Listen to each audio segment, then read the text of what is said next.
An Ephesian Story, Anthea and Habracomes, Book 1. There was in Ephesus a man named Lycomedes, who was one of the most powerful people there. This Lycomedes and his wife Themisto, who was an Ephesian, had a son, Habracomes, a prodigy of exceptional handsomeness. Looks like his had never been seen in Ionia or any other land. This Habracomes grew more handsome with every passing day, and his intellectual virtues blossomed alongside his physical beauty. He studied every cultural pursuit, and practiced various arts, and his regular exercises were hunting, riding, and weapons training. He was immensely popular with all the Ephesians, but also with those who lived in the rest of Asia, and they had high hopes that he would turn out to be an exceptional citizen. They treated the young man like a god, and there were even those who knelt in reverence and offered prayers when they saw him. The young man was quite egotistical, exulting in his intellectual accomplishments, but much more so in his physical beauty. Anything at all that was called beautiful he despised as inferior. Nothing, not a sight, nor a sound, seemed to him to measure up to Habracomes. If he heard that a boy was handsome or a girl beautiful, he scoffed at whoever said it, since obviously they did not know he was the only one who was beautiful. In fact, he didn't even think that Eros was a god. He rejected him entirely, considering him beneath notice. He said no one would ever fall in love or submit to the god unless they did so willingly. If he happened to see a shrine or statue of Eros, he would laugh at it and announce that he was greater than any Eros, both in physical beauty and in power, and it was true. Whenever Habracomes put in an appearance, no one looked at any statues or praised any paintings. Eros was irate at this. He's a god that loves to fight and grants no quarter to the proud. He began to look for a stratagem to use against the young man. Yes, even the god thought he'd have a hard time capturing the young man. Arming himself and cloaking himself with all the power of love magic, he began his campaign against Habracomes. There was a local festival of Artemis going on. It was a little less than a mile from the city to the temple, and all the Ephesian maidens, dressed in their finery, had to traverse the distance in a parade, as did all those Ephebes, who were the same age as Habracomes. He was about 16 years old and a member of the Ephebic corps, and he marched at their head in the parade. A huge crowd, made up both of many locals and many visitors, had come to watch the parade. It was the custom in that festival, you see, for the maidens to find themselves husbands and the Ephebes' wives. The participants marched in ranks. First were the holy objects, torches, baskets, and incense offerings. After them were horses and dogs, and gear for hunting and warfare, but most of all for peaceful pursuits. Here there is a gap in the text. Each of them was dressed as if she was meeting a lover.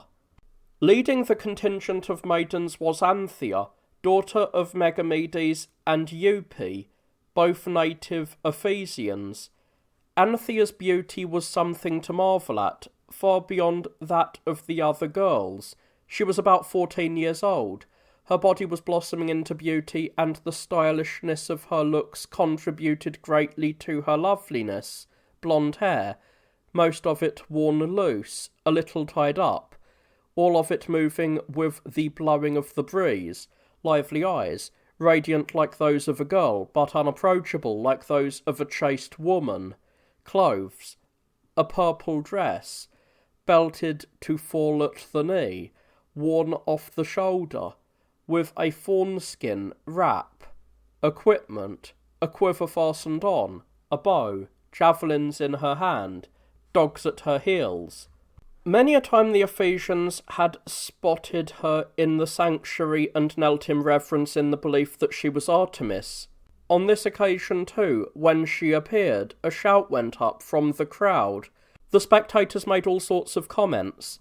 Some of them were so stunned that they said she was the goddess, others that she wasn't the goddess but had been made by her.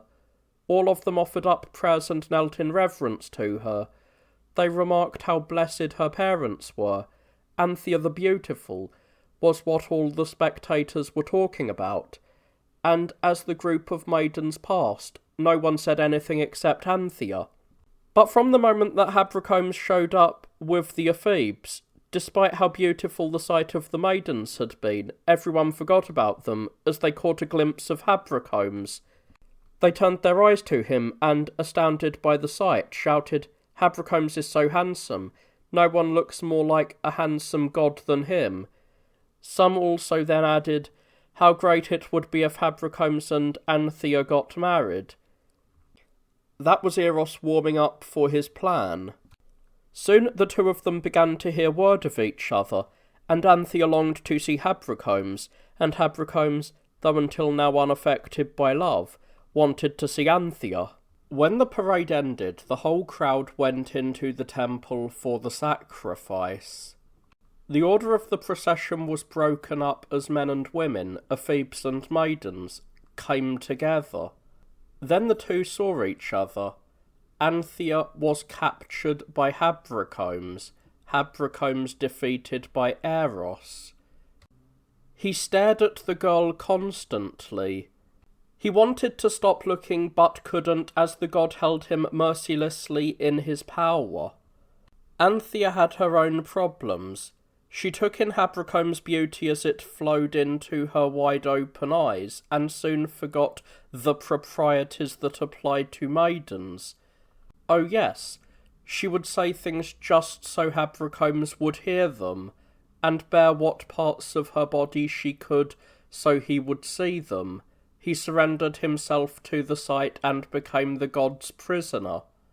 Then the sacrifice was over and they were departing, upset and complaining about how quickly they had to leave.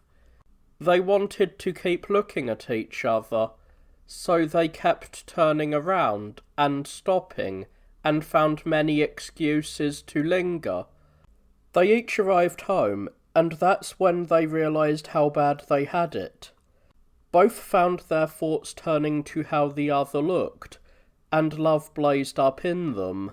The rest of the day their desire grew, and when they went to bed, they were instantly in turmoil. Their feelings of love were irresistible. Habrocombs took hold of his hair, tearing it, and ripped his clothes. "This is terrible. What bad luck. What's happened to me?" Up until now, Habrocombs was so manly. He sneered at Eros. He bad-mouthed the god. But now I've been taken prisoner. I'm beaten. I'm being forced to be a slave to a girl. Now I can see that someone is more beautiful than I am, and I'll admit Eros is a god. What a gutless coward I am. Can't I resist it? Won't I stay strong? Won't I be able to overcome Eros? I have to beat this god. He's nothing. Sure, there's a beautiful girl. So what? Anthea looks good to your eyes, Habrocombs, but she doesn't have to look good to you. Not if you don't want her to. That's it. My mind's made up. Eros will never get the best of me. At this, the god increased the pressure and dragged him along as he tried to resist, hurting him because he went unwillingly. When the young man could hold out no longer, he threw himself on the floor. You've won, Eros. You've raised a great trophy in your victory over the abstinent Habrocombs. Accept him as a supplicant, and save him, now that he has fled for protection to you, the master of everything. Don't turn a blind eye to me, but also don't punish my impudence for too long. I was still ignorant of your works, Eros. That's why I was arrogant. But give me Anthea now. Don't just be bitter to me because I opposed you. Be a patron god to me because I am surrendering. But Eros was still angry, and planned on exacting a great punishment from Habracomes for his arrogance. Anthea too was in trouble, and when she couldn't stand it any more, she pulled herself together in an attempt to hide things from those around her. This is not good. What happened to me? I'm a girl in love, but I'm too young. I'm suffering weird pains that a good girl shouldn't feel. I'm crazy for Habracomes. He's so handsome, but so conceited. How far will my desire go? Where will my trouble end? This man I love only thinks of himself, and I'm a girl who's constantly being watched. Who will I get to help? Who can I share this with? Where will I see Habracomes? They lamented like this the whole night through, and held before their eyes the way the other looked, and imagined in their minds each other's appearance. In the morning Habracomes went to do his regular exercises, and the girl went to worship the goddess as she normally did. Their bodies were worn out from the night before, their eyes dull, their complexions altered. That was the situation for a long while, and they weren't getting any better. During this period they spent their days in the goddess's temple, staring at one another. They were too afraid and ashamed to tell each other the truth. It got so bad that Habracomes would groan and cry, praying pitifully when the girl was within earshot. Anthea's feelings were the same, but she was more deeply affected by her misfortune, because whenever she caught another girl or woman looking at him, and they all looked at him, she was clearly pained, afraid that Habracomes would like one of the others more than her. They both prayed to the goddess in common. Even though their prayers were the same, they didn't know it. As time passed, the young man couldn't stand it any longer. By this point his whole body was a total wreck and his spirit in despair. It was so bad that Lycomedes and Themisto grew seriously worried. They didn't know what was happening to Habracomes, but were scared by what they saw. Meanwhile, Megamedes and Eupe were in a similar state over Anthea. They could see her beauty withering away, but no apparent reason for her plight. In the end, they brought seers and priests to visit Anthea so they could determine how to fix what ailed her. They came and made sacrifices and poured all sorts of libations and recited formulas over her in barbarian languages. They explained that they were placating certain spirits and alleged that her suffering was caused by the gods of the underworld. Lycomedes and his family were also making a lot of sacrifices and praying for Habracomes. But there was no relief for either one. Their love simply burned more hotly.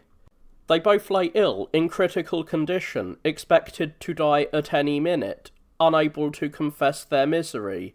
At last both fathers sent messengers to consult the god about the cause of their illnesses and how to end them.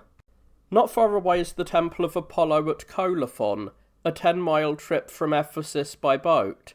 This is where the messengers went and asked the god to prophesy truly. They had come for the same reason, and the god gave them in poetic form an oracle that applied to both. This was the poem. Wherefore yearn to know the end and start of illness? One illness holds both, the answer lies therein.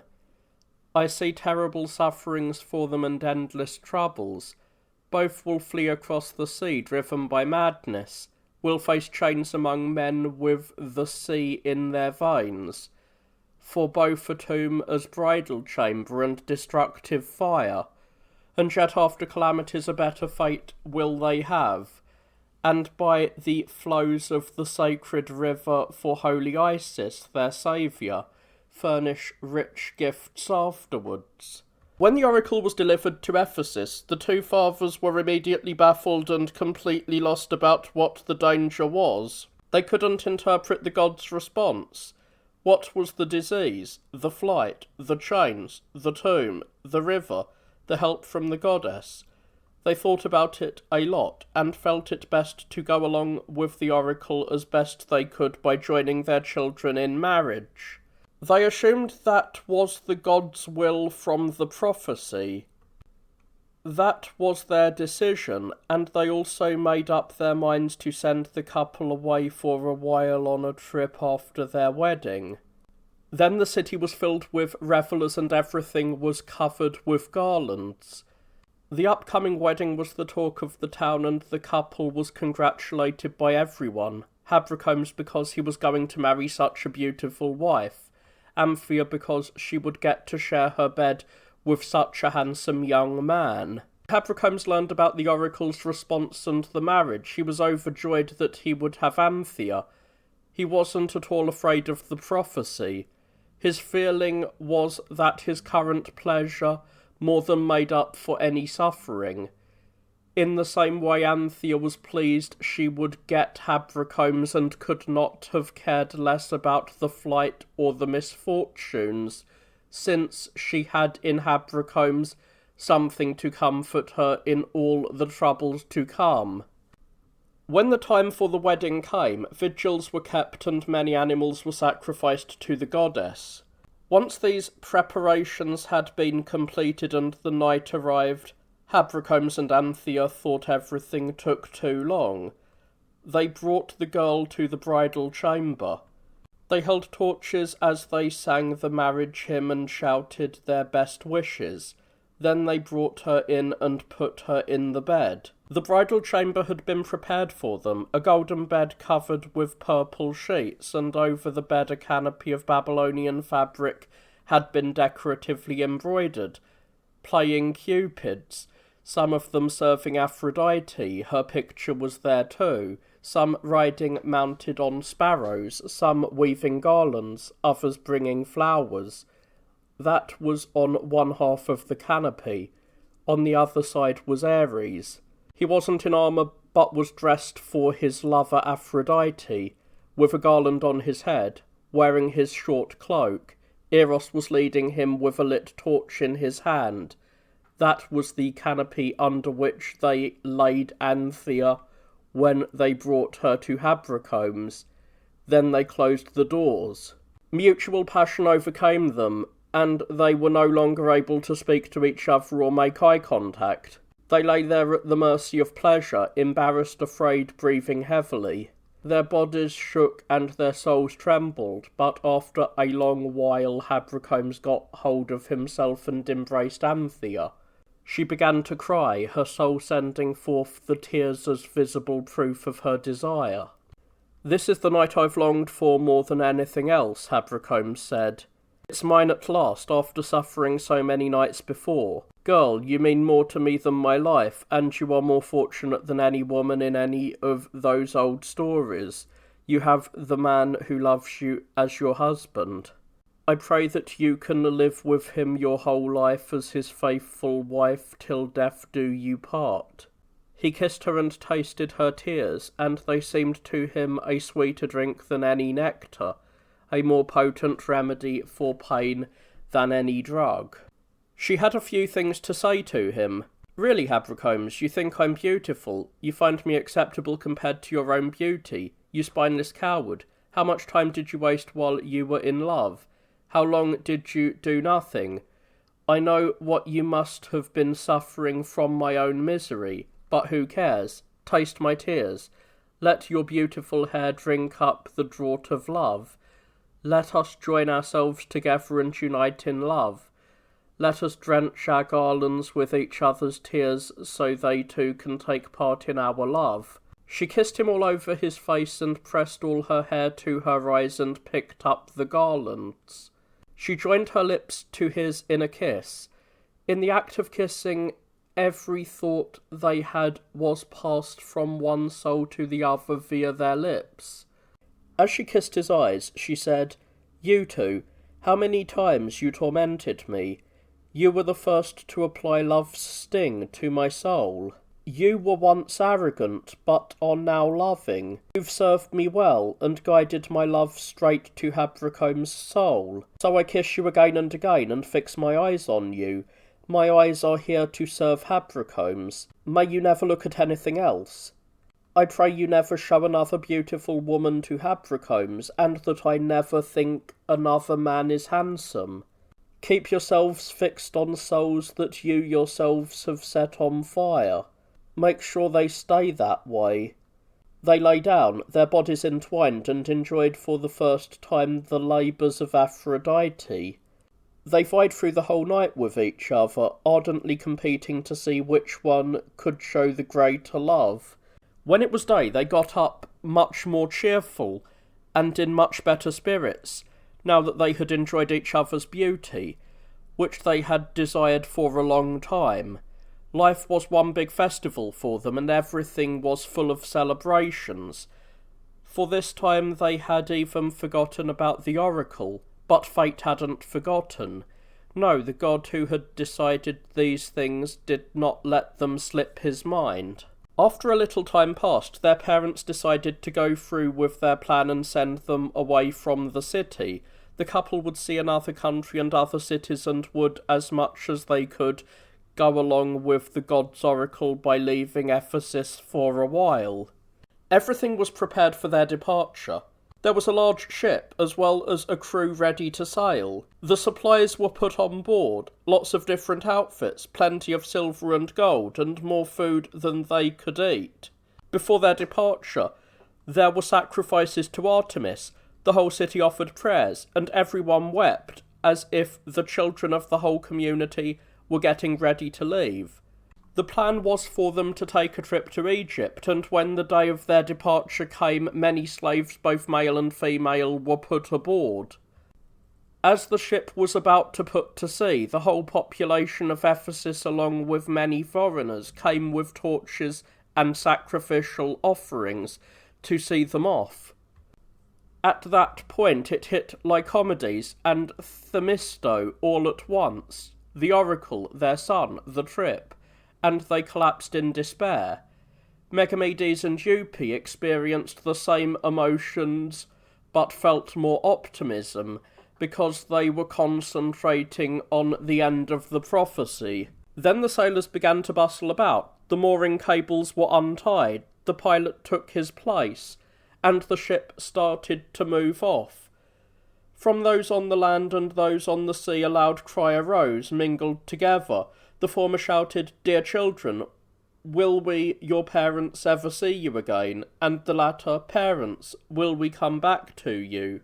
There were tears and wailing, and everyone called loudly to their kin by name, leaving behind the name in each other's memories.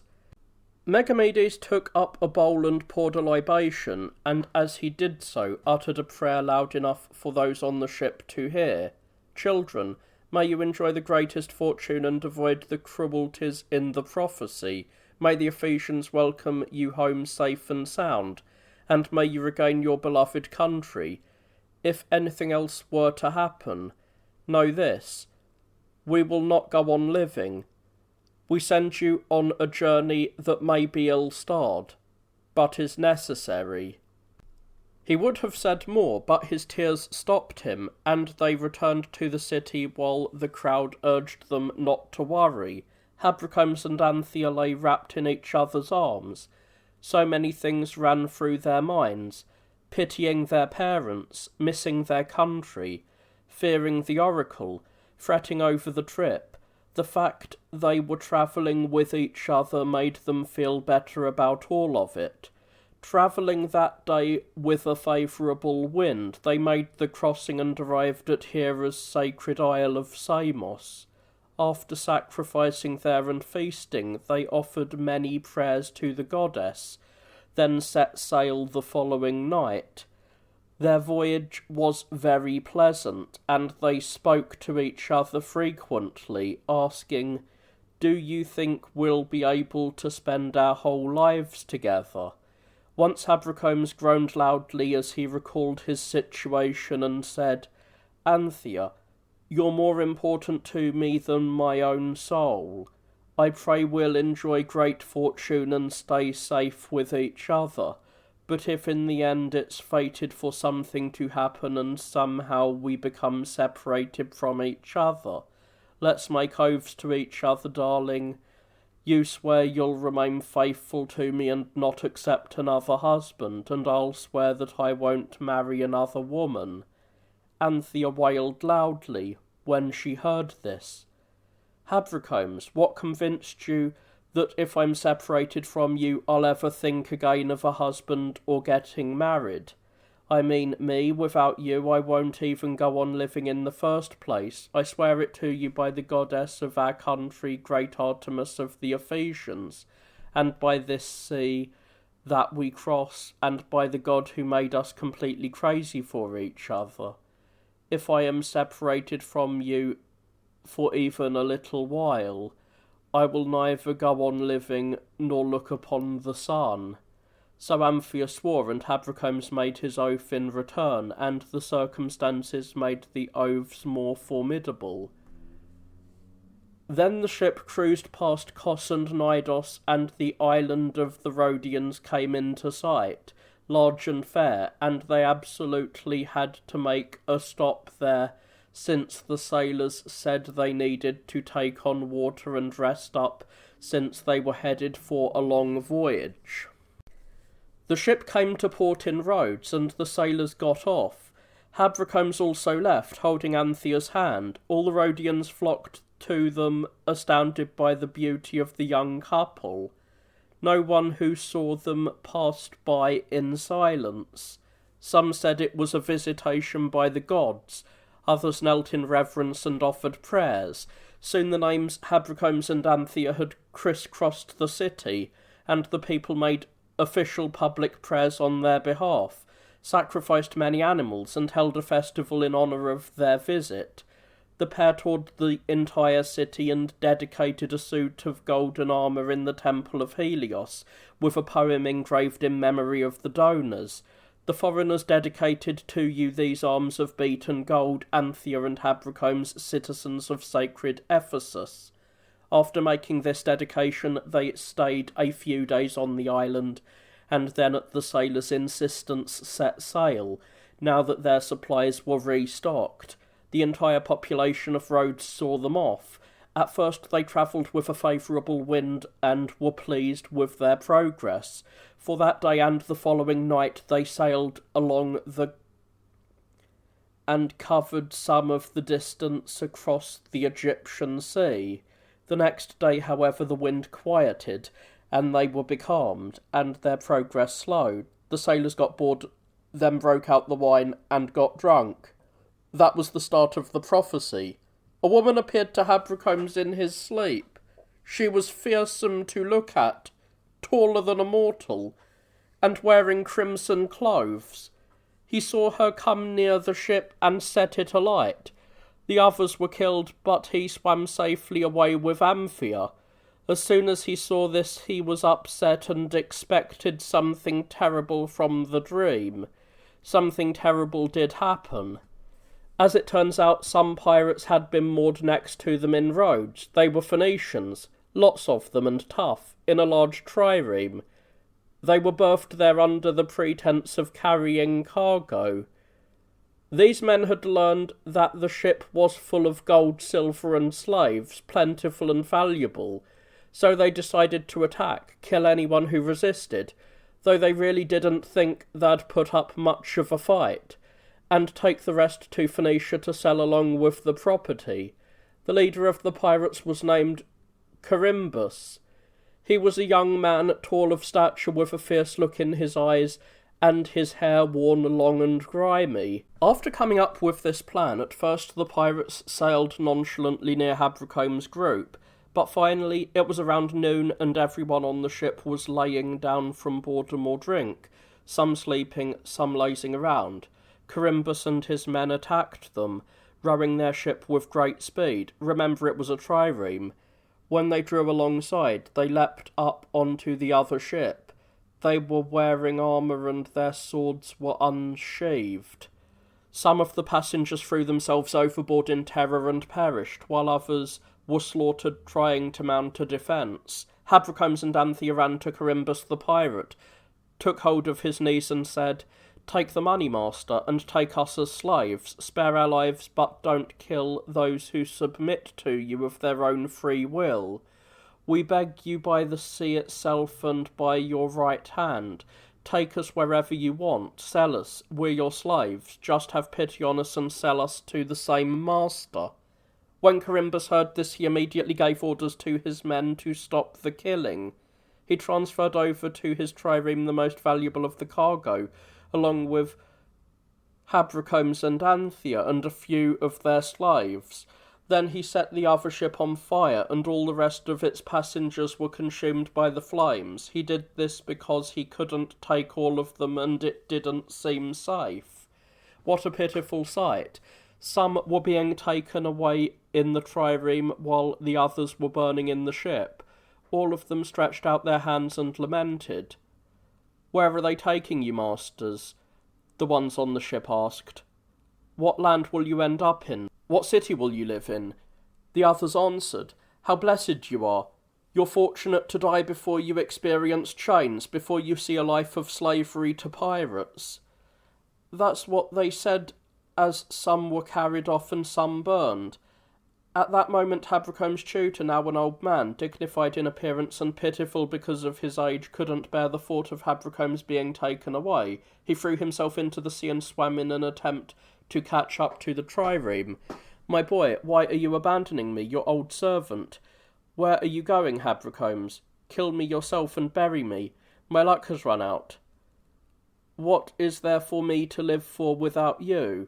At last, having lost hope of ever seeing Habrocomes again, he gave himself up to the waves and died. That was what most astounded Habrocomes and aroused his pity. He stretched his arms out to the old man and implored the pirates to pick him up. They, however, paid him no mind, and after a 3-day voyage over open water, they put to shore at the city of Tyre in Phoenicia, where the pirates had their home base. They took them not to the city itself, but to a nearby estate owned by a pirate commander named Apsyrtos. Corimbus was his subordinate. He worked for him in return for a wage and a share of the spoils. During the time the voyage had taken, Corimbus had fallen in love, deeply in love, with Habrocomes, since he had seen a great deal of him on a daily basis.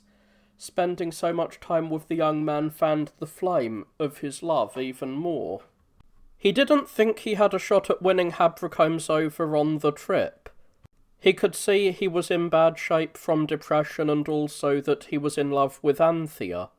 At the same time, he was sure that using force would be traumatic. He was afraid that the young man would do something terrible to himself.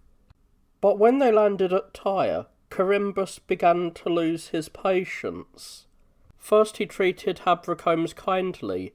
He urged him to cheer up and provided him whatever care he needed. But the boy thought that Corimbus was just being nice to him out of pity, so Corimbus next took the step of telling Xenos, one of his fellow pirates, that he was in love.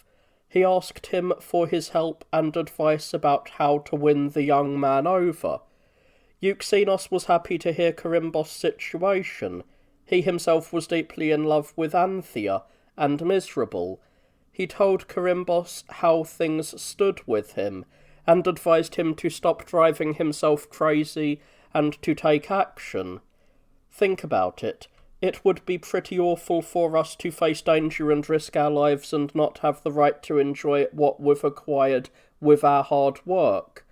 We can ask Apsyrtos to give them to us as a special bonus.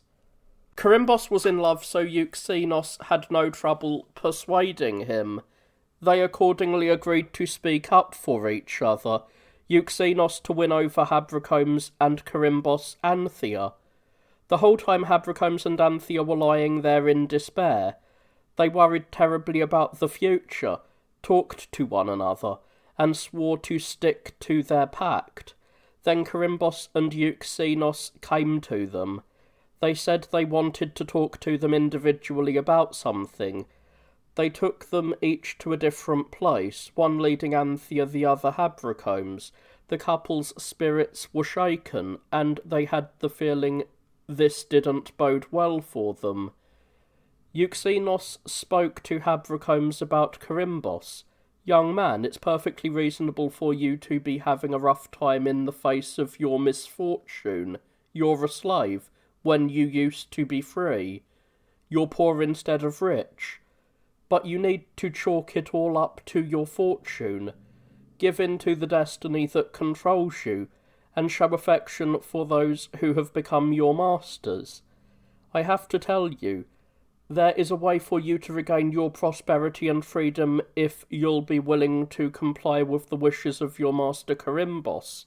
He's deeply in love with you, and is ready to make you master of all that is his. Nothing bad is going to happen to you. You'll be making your master more friendly to you. Think about the position you're in. No one can help you. This is a foreign land. Your masters are pirates. There will be no escape from punishment if you turn up your nose at Carimbos. What do you need with a wife, and all that comes with one now? Why do you need a woman to love at your age? Forget all that. You need to keep your eyes on your master alone and do what he tells you to." When Habracomes heard this, he was instantly speechless and unable to find words to answer. He broke into tears and groaned as he saw how bad things had gotten for him. "Master," he said to Euxenos, "allow me a little time to mull it over, and I'll give you an answer about everything you've said." Euxenos went away. Carimbos had discussed with Anthea Euxenos's love and her current bind. He told her she absolutely had to obey her master. He promised her a lot if she yielded, lawful marriage, money, and a life of comfort. But she gave him a similar answer and asked for a little time to think about it. Euxenos and Carimbos waited together to see what answer they would get. They hoped they'd win Habracomes and Anthea over without any trouble. Book 2. Habracomes and Anthea went to the room where they spent most of their time and told each other what they'd heard. Throwing themselves to the floor, they wept and wailed. Father, mother, beloved country, friends and family. Habracomes finally pulled himself together and said, "We're cursed. What's going to happen to us? We're in a foreign land. We're at the mercy of the violence of pirates. The prophecy is starting. Now the god is exacting his punishment for my arrogance. Carimbos loves me, and Euxenos loves you. What trouble our beauty has caused for both of us. Is this what I kept myself pure for until now? To hand myself over to a horny pirate and his shameful lust? What kind of life is left for me when I've lost my Anthea and became a whore instead of a man? No, I swear by the purity that has been my companion until now, I will not submit to Carimbos. I will die first, and they can look at my pure corpse." He cried as he spoke, and Anthea said, "What evils! How soon we're being forced to remember our oaths. How soon we're experiencing slavery. A man loves me and hopes to seduce me. Come to my bed after Habracomes, sleep with me, and satisfy his lust. Well, I pray I won't cling to life that much. I pray I won't be able to look upon the sun after I'm violated. Let's make up our minds once and for all. Let's die, Habracomes. we'll be with each other after death, and no one will bother us. That was their decision, but in the meantime, Apsyrtos, the pirate boss, had heard that Carimbos' party was back and had brought in a fantastically rich haul. He came to the estate, saw Habrocombs and the others, and was astonished by their beauty. Thinking they'd bring a nice profit, he immediately demanded to have them. He distributed the rest of the money and items, along with all the girls that had been captured, to Carimbos and his pirates. Euxenos and Carimbos relinquished Habrocombs and his party to Apsyrtos, grudgingly perhaps, but out of necessity they did release them. Euxenos and Carimbos left, and Apsyrtos took Habrocombs and Anthea, as well as Leucon and Rhode, 2 of their slaves, and brought them to Tyre. The group's progress was quite a sight, and all marvelled at their beauty. Barbarians who had never before seen such beauty assumed that they were looking at gods. They congratulated Apsyrtos for having acquired such fine slaves, and he took them home and turned them over to a trusted slave. He gave orders for them to be treated with care, because he'd profit greatly if he could sell them for what they were worth. That was the situation Habrocombs and his friends were in. After a few days, Apsyrtos left for Syria on other business, and his daughter Mantos fell in love with Habrocombs. She was a pretty girl and old enough for marriage, though she fell far short of Anthea's beauty. After constantly spending time with Habrocombs, she was captivated and frantic. She had no idea what to do. She couldn't get up the courage to talk to Habrocombs, because she knew he had a wife, and she was sure she would never win him over. But she also couldn't talk to anyone from her own household, out of fear of her father. That only caused her to burn hotter and suffer. When she could no longer stand it, she decided to confess her love to Anthea's companion Rhode, since she was a girl and about the same age. Manto thought that Rhode was the only one who would help her gain her desire. Waiting for a quiet moment, she took the girl to the altar of the household gods, and pleaded with her not to expose her. She made her swear oaths, told her about her love for Habrocombs, begged her to help, and promised many rewards if she did. Before dismissing Rhode, she said, "Remember, you're my slave, and keep in mind, if you wrong a barbarian, you will feel her anger." Rhode was caught in a serious dilemma. She loved Anthea and so didn't want to speak to Habrocombs, but she was terrified of the barbarian's anger.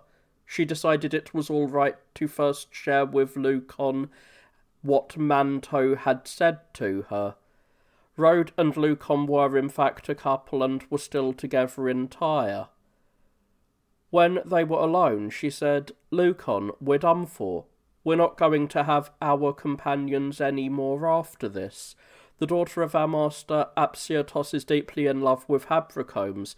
She's threatening to do terrible things to us unless she gets him.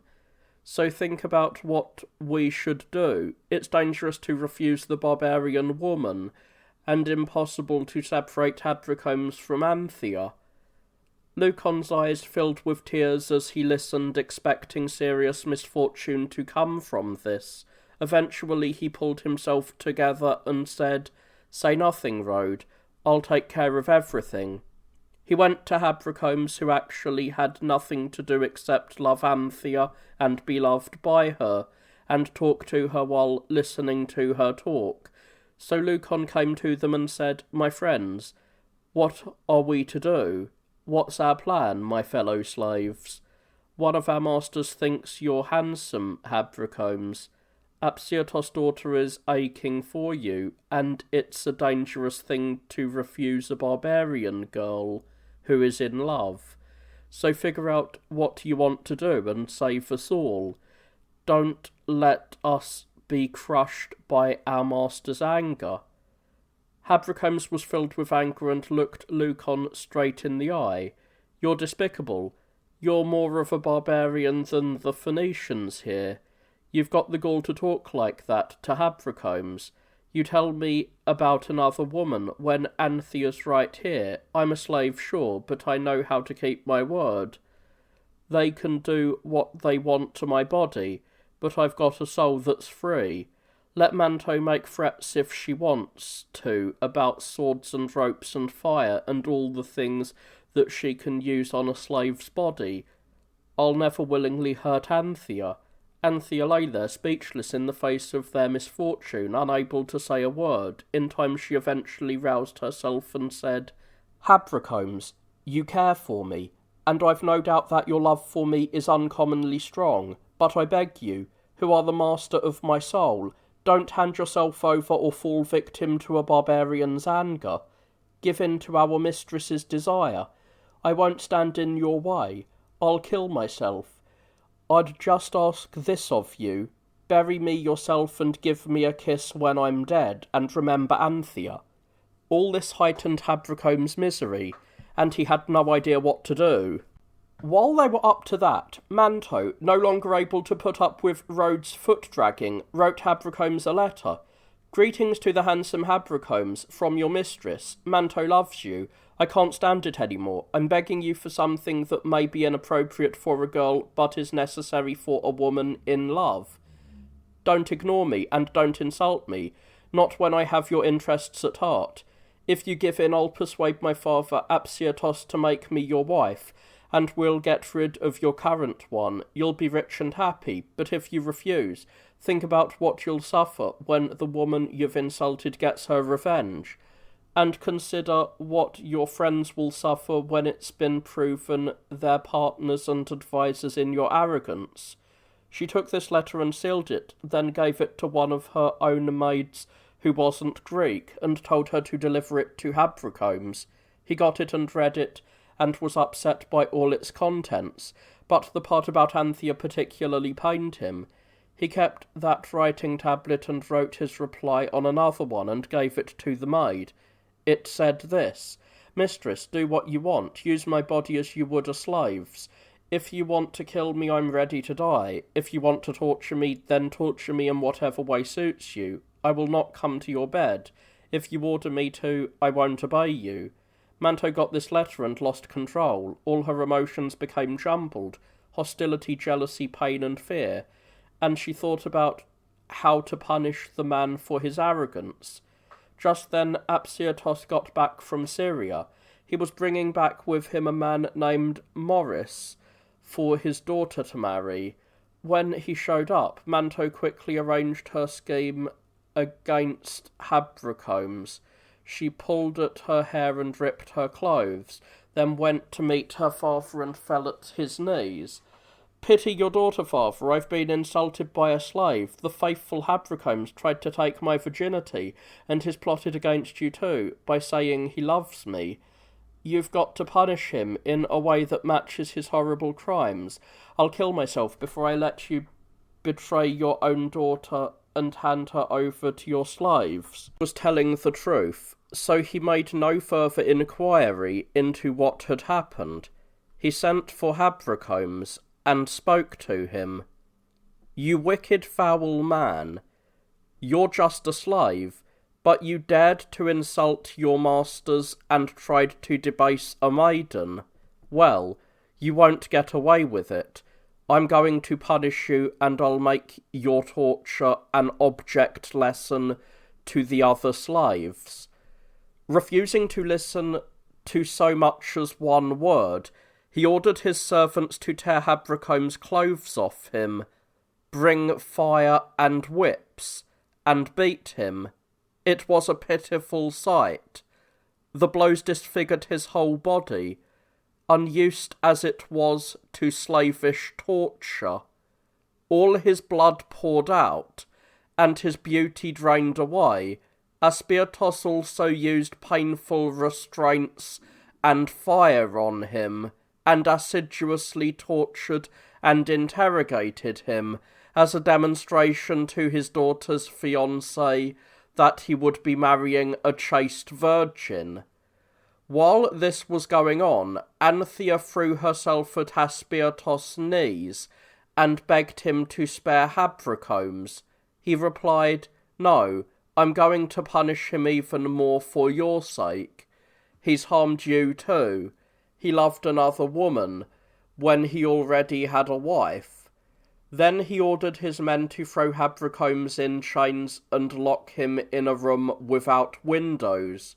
So Habracomes was chained in a cell, and an awful hopelessness filled him, especially because he wasn't allowed to see Anthea.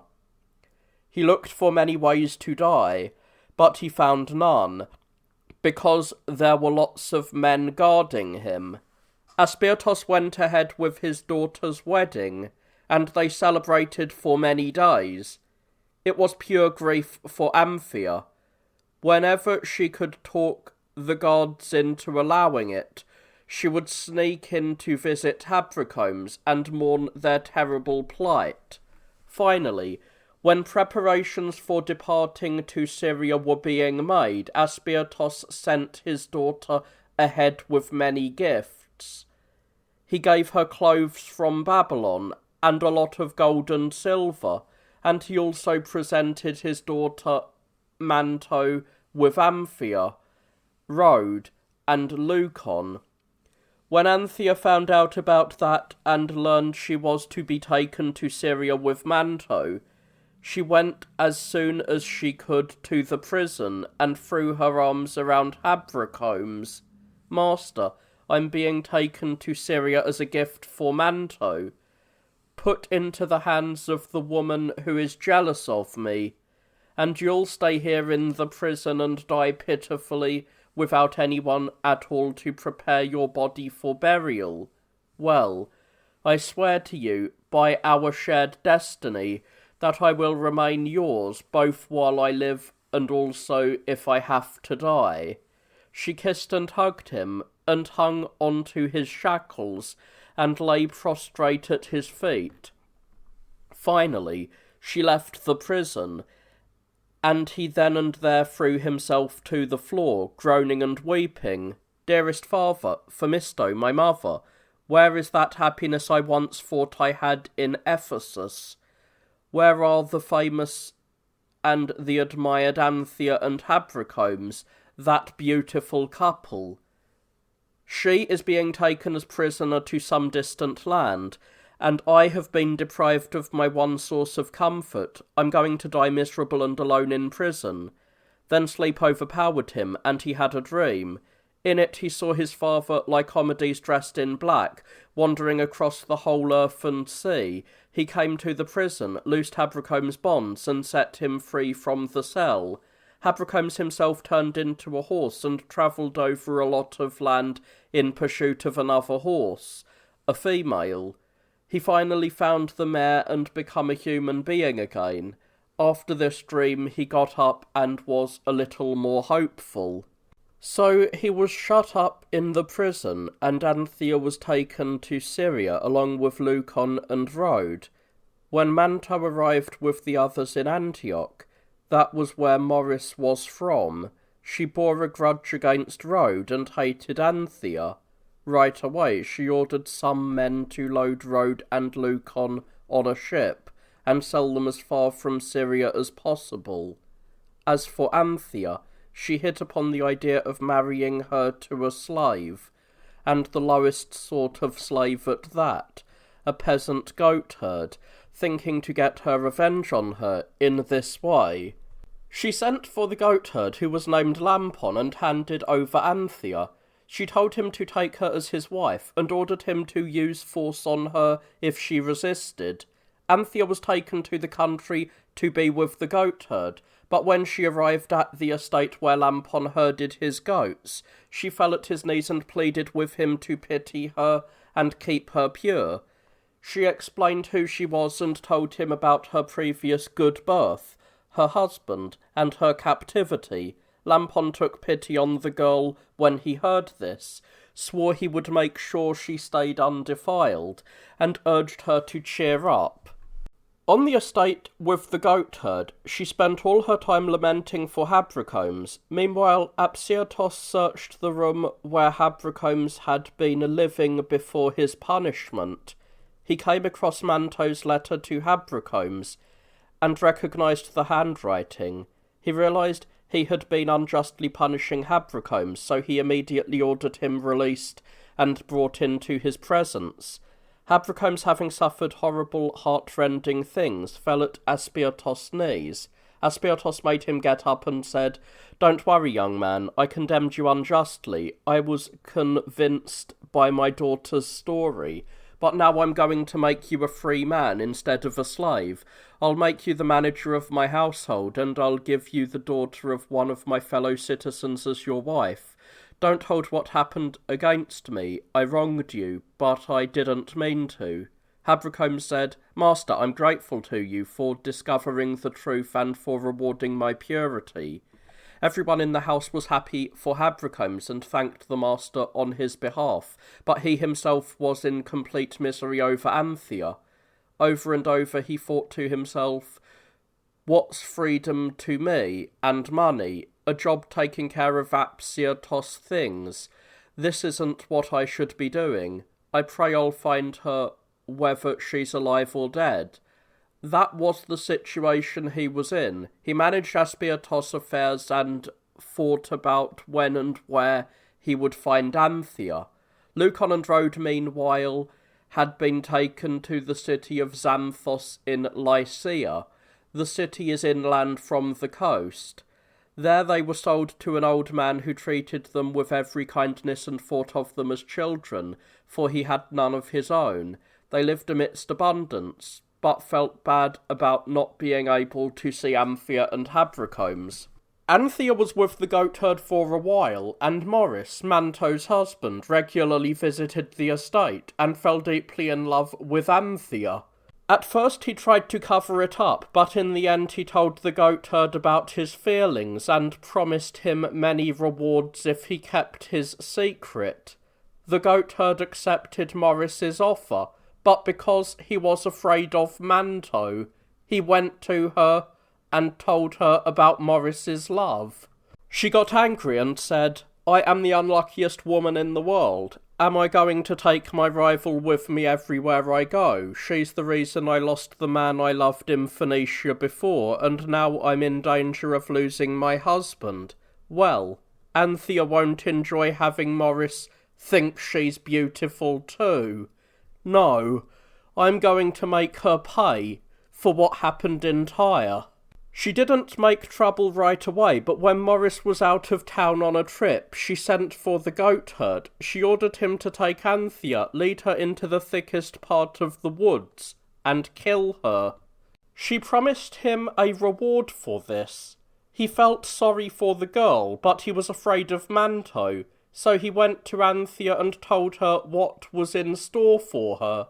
She wailed and lamented, "Damn this beauty!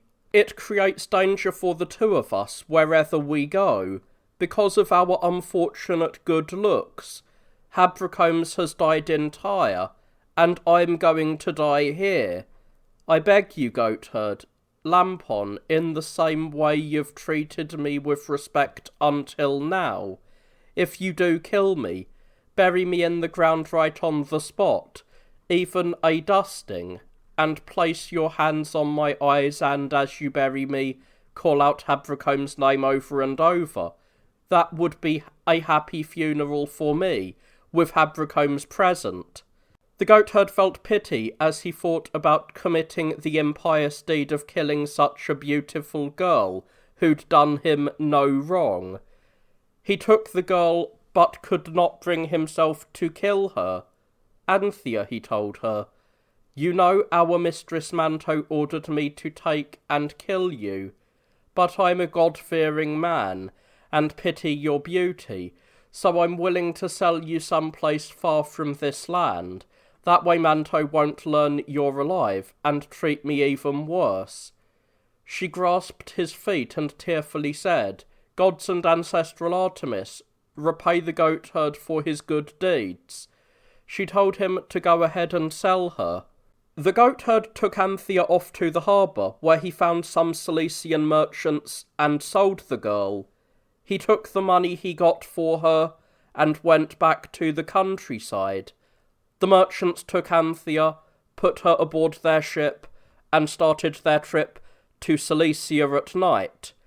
They ran into a strong headwind and their ship broke up. Some of them barely managed to make it to safety on a beach by floating on the ship's timbers. Anthea was with them. There was a thick forest in that place, and as they wandered in it that night, they were captured by Hippothos the bandit and his men. At this time a slave arrived from Syria bringing the following letter from Manto to her father Apsyrtos. "You gave me away to a husband in a foreign land, and I gave orders that Anthea, the girl you gave me as a present, along with the other slaves, go and live in the country. She was a troublemaker. My handsome Morris is in love with her because he saw her all the time out in the country estate. No longer able to put up with it, I sent for the goatherd and ordered her to be resold in one of the cities in Syria. When Habracomes found out about this, he could no longer bear to stay there. Without telling Apsyrtos or anyone else in the house, he went in search of Anthea. Arriving in Antioch at the farm where Anthea had been living with the goatherd, he went to the goatherd Lampon, who Manto had given Anthea to in marriage. He asked Lampon to tell him if he knew anything about a girl from Tyre.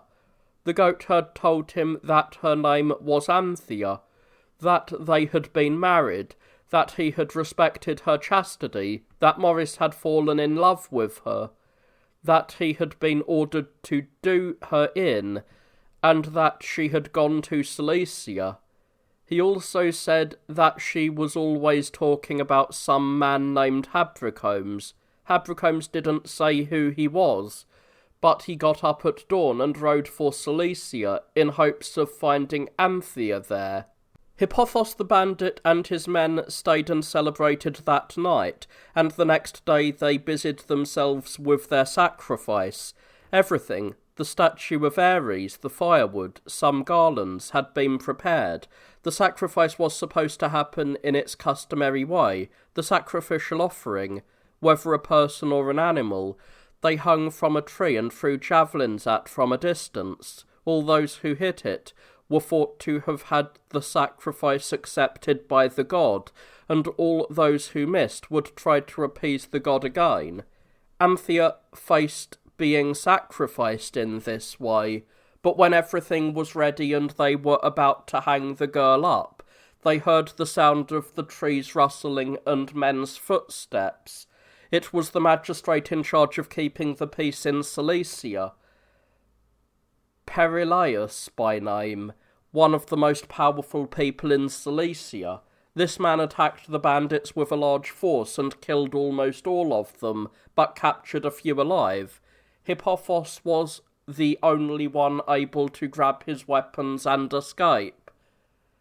Perillaius got hold of Anthea and took pity on her after finding out the misfortune that she had been about to suffer. In point of fact, however, his pity contained within it the seed of great misfortune for Anthea. He took her and the captured bandits to the city of Tarsus in Cilicia. The constant sight of the girl caused him to fall in love, and little by little Perillaius was captivated by Anthea. When they got to Tarsus, he delivered the bandits to the lockup, but doted on Anthea, for he had neither wife nor children, but was very well off. He told Anthea she could be Perillaius' everything, his wife, his lady of the house, his children. At first she refused him, not knowing what to do, but as he became more forcefully insistent, she grew fearful that he would resort to something more violent, so she agreed to marrying but pleaded with him to wait for a short time, around 30 days, and to keep her untouched. She pretended, here there is a gap in the text, Perilius consented and swore he would keep her pure of intercourse until the time had lapsed.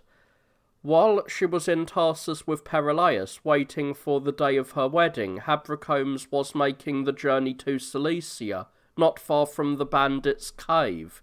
He had wandered off the direct route. He ran into Hippothos, who was wearing armour, but Hippothos ran to him when he caught sight of him, greeted him as a friend, and asked to become his travelling companion. I have no clue who you are, young man, but I can tell by looking at you that you're a decent guy, and a brave one too, and I'm pretty sure your wandering means you've been wronged. So let's forget Cilicia and head for Cappadocia and Pontus. They say prosperous men dwell there.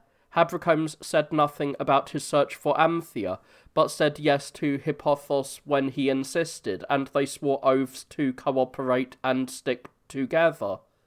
Habrocomes was actually hoping to find Anthea in their wide wandering. They went back to the cave for that day to see if there was still anything left they could get, and they rested themselves and their horses. Hippothos had a horse hidden in the woods. Book 3. The next day, they passed from Cilicia and made their way to Mazikon, a large and fine city in Cappadocia. Hippothos' plan was to recruit some young men from there and rebuild his bandit gang. As they passed through large villages, they had plenty of everything they needed, because Hippothos knew how to speak Cappadocian, and everyone treated him like one of their own. Finishing the journey in 10 days, they came to Mazikon and found a place to stay near the city gates. They decided to rest up there for a few days after their exertions. As they were feasting, Hippothos gave a groan and broke into tears, and Habrocomes asked him why he was crying. "My story's long and full of tragedy," he answered. Habrocomes begged him to tell it, and promised that he would recount his own. Hippothos told his story, starting all the way at the beginning. It happened that it was just the two of them present. "I was born a citizen of Perinthos, a city near Thrace. I am from one of the most powerful families there. No doubt you've heard how illustrious Perinthos is, and how prosperous its men are. When I was in my youth there, I fell in love with a handsome young man. He was a young man of a local family, and his name was Hyperanthus. I first came to love him when I saw him wrestling at the gymnasium, and I couldn't hold back my feelings. A local all-night festival was being held, and while it was going on, I went up to Hyperanthes and pleaded with him to take pity on me. The young man felt compassion for me when he heard this and promised me everything. The first steps in our love were kisses and caresses, and from me, plenty of tears. At last, we were able to get a chance to be alone together, and our closeness in age meant there were no eyebrows raised. We were together for a long time, really truly in love with each other, until some god came to resent us. A man came from Byzantion. Byzantion is near Perinthos, one of the most powerful people there. He was full of himself because of his wealth and affluence. His name was Aristomachus. As soon as he set foot in Perinthos, as if he had been sent against me by a god, he saw Hyperanthus with me, and was instantly captivated, marvelling at the young man's beauty, which could have enticed just about anyone. Once he had fallen in love, he couldn't keep his love in check. First he sent gifts to the young man. That got Aristomachus nowhere. Out of loyalty to me, Hyperanthus let no one get close to him. So the man won over Hyperanthus's father, a wicked man with a weakness for money. His father gave Hyperanthus to him, ostensibly making him his student. The man claimed He was well versed in the art of rhetoric. He got him and at first kept him locked away. Afterwards he took him to Byzantion. I followed them, not giving a thought to any of my own affairs. I spent as much time with the young man as I could, but that wasn't very often. A kiss was a rare thing for me to have, and conversation hard to come by, for lots of people were watching me. Finally, I couldn't stand it any longer, and I got myself worked up and went back to Perinthus. I sold everything I owned, took the money and went to Byzantion. I got a dagger. I had arranged this with Hyperanthus, and at night I went into Aristomachus's house and found him in bed with the boy. Filled with rage, I struck Aristomachus a fatal blow. It was quiet, and everyone went on sleeping, so without further ado, I left stealthily and took Hyperanthus with me. I travelled all night to Perinthus, immediately got on a ship without anyone knowing it, and sailed for Asia. For a while the journey went well, but in the end, when we had gotten to Lesbos, a strong wind slammed into us and capsized the ship. I swam alongside Hyperanthus and supported him. This made it easier for him to swim, but when night fell, the young man couldn't go on. He grew exhausted from swimming and died. The best I could do was to get his body safely to shore and bury him. I spent a lot of time weeping and groaning, then took mementos of him, managed to find a suitable stone somewhere, and set up a headstone on his grave. In memory of the unfortunate young man I carved an epitaph, which I came up with on the spur of the moment.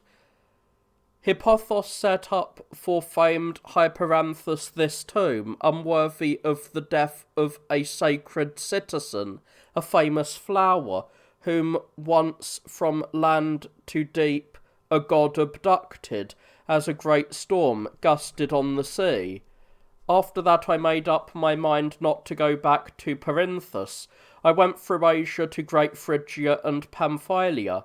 There, because I had no way to make a living and was depressed at my misfortune, I turned to banditry. At first I was a henchman in a gang, but in the end I organised my own gang in Cilicia. It had quite a reputation until my men were captured not long before I saw you.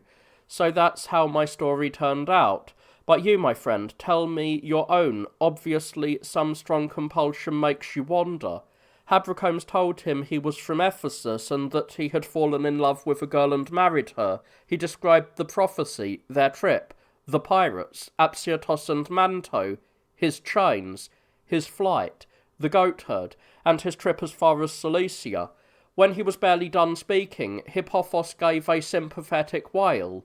O parents of mine, O country I'll never see again, O Hyperanthus, dearest to me of all, you, Habrocombes, will both see your beloved and in time get her back, but I'll never be able to set eyes on Hyperanthus again. As he spoke, he showed Habrocombes the lock of the young man's hair he had with him and shed tears over it. When they had both had enough of crying, Hippothos turned to Habrocombes and said, I almost forgot to tell you something else. Right before the capture of my gang, a beautiful girl who was lost showed up at our cave. She was the same age as you and said she was from your city. I didn't find out anything else about her. It was decided to sacrifice her to Ares. Everything had actually been prepared when the lawmen showed up and surprised us. I got away, but I don't know what happened to her. She was really beautiful, Habrocombes, simply dressed, blonde hair, lovely eyes. When he was barely done speaking, Habrocombes gave a shout. You've seen my Amphia, Hippothos, so where can she have escaped to? What land is she in? Let's go to Cilicia and look for her there. She can't be far from the hideout, please, by Hyperanthus, who meant more to you than your soul. Don't decide to hurt me. Let's go where we can find Amphia. Hippothos promised to do all he could, and said they should recruit a few men to be safe on the road. That was what they were up to, planning to go back to Cilicia, but in the meantime the 30 days had run out for Amphia. Preparations were being made for Perilaus' wedding. Many animals were brought in from his country estates for sacrifice, along with an abundance of other provisions. Both his own household and the members of his extended family came to be with him, and many of his fellow citizens also joined in celebrating his marriage to Anthea. During the time that Anthea had lived in Perillaius' house after being rescued from the bandits, an old man from Ephesus had arrived in Tarsus. He was a physician and his name was Eudoxos. While voyaging to Egypt he had been shipwrecked. This Eudoxus would go around to all the reputable men in Tarsus and ask for clothes from some and money from others, explaining to each his misfortune. He came also to Perillaius and told him he was a physician from Ephesus.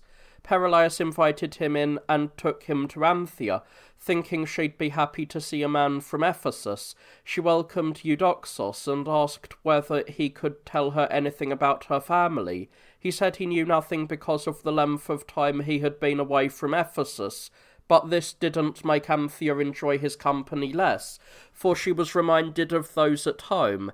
People in the house had gotten used to him, and he visited Anthea all the time. He got from her anything he needed. He was constantly asking her to send him home to Ephesus, for it turned out he had a wife and children there. When all the preparations for the wedding had been made by Perillaius and the day was upon them, a lavish feast had been readied, and Anthea had been dressed up in bridal finery.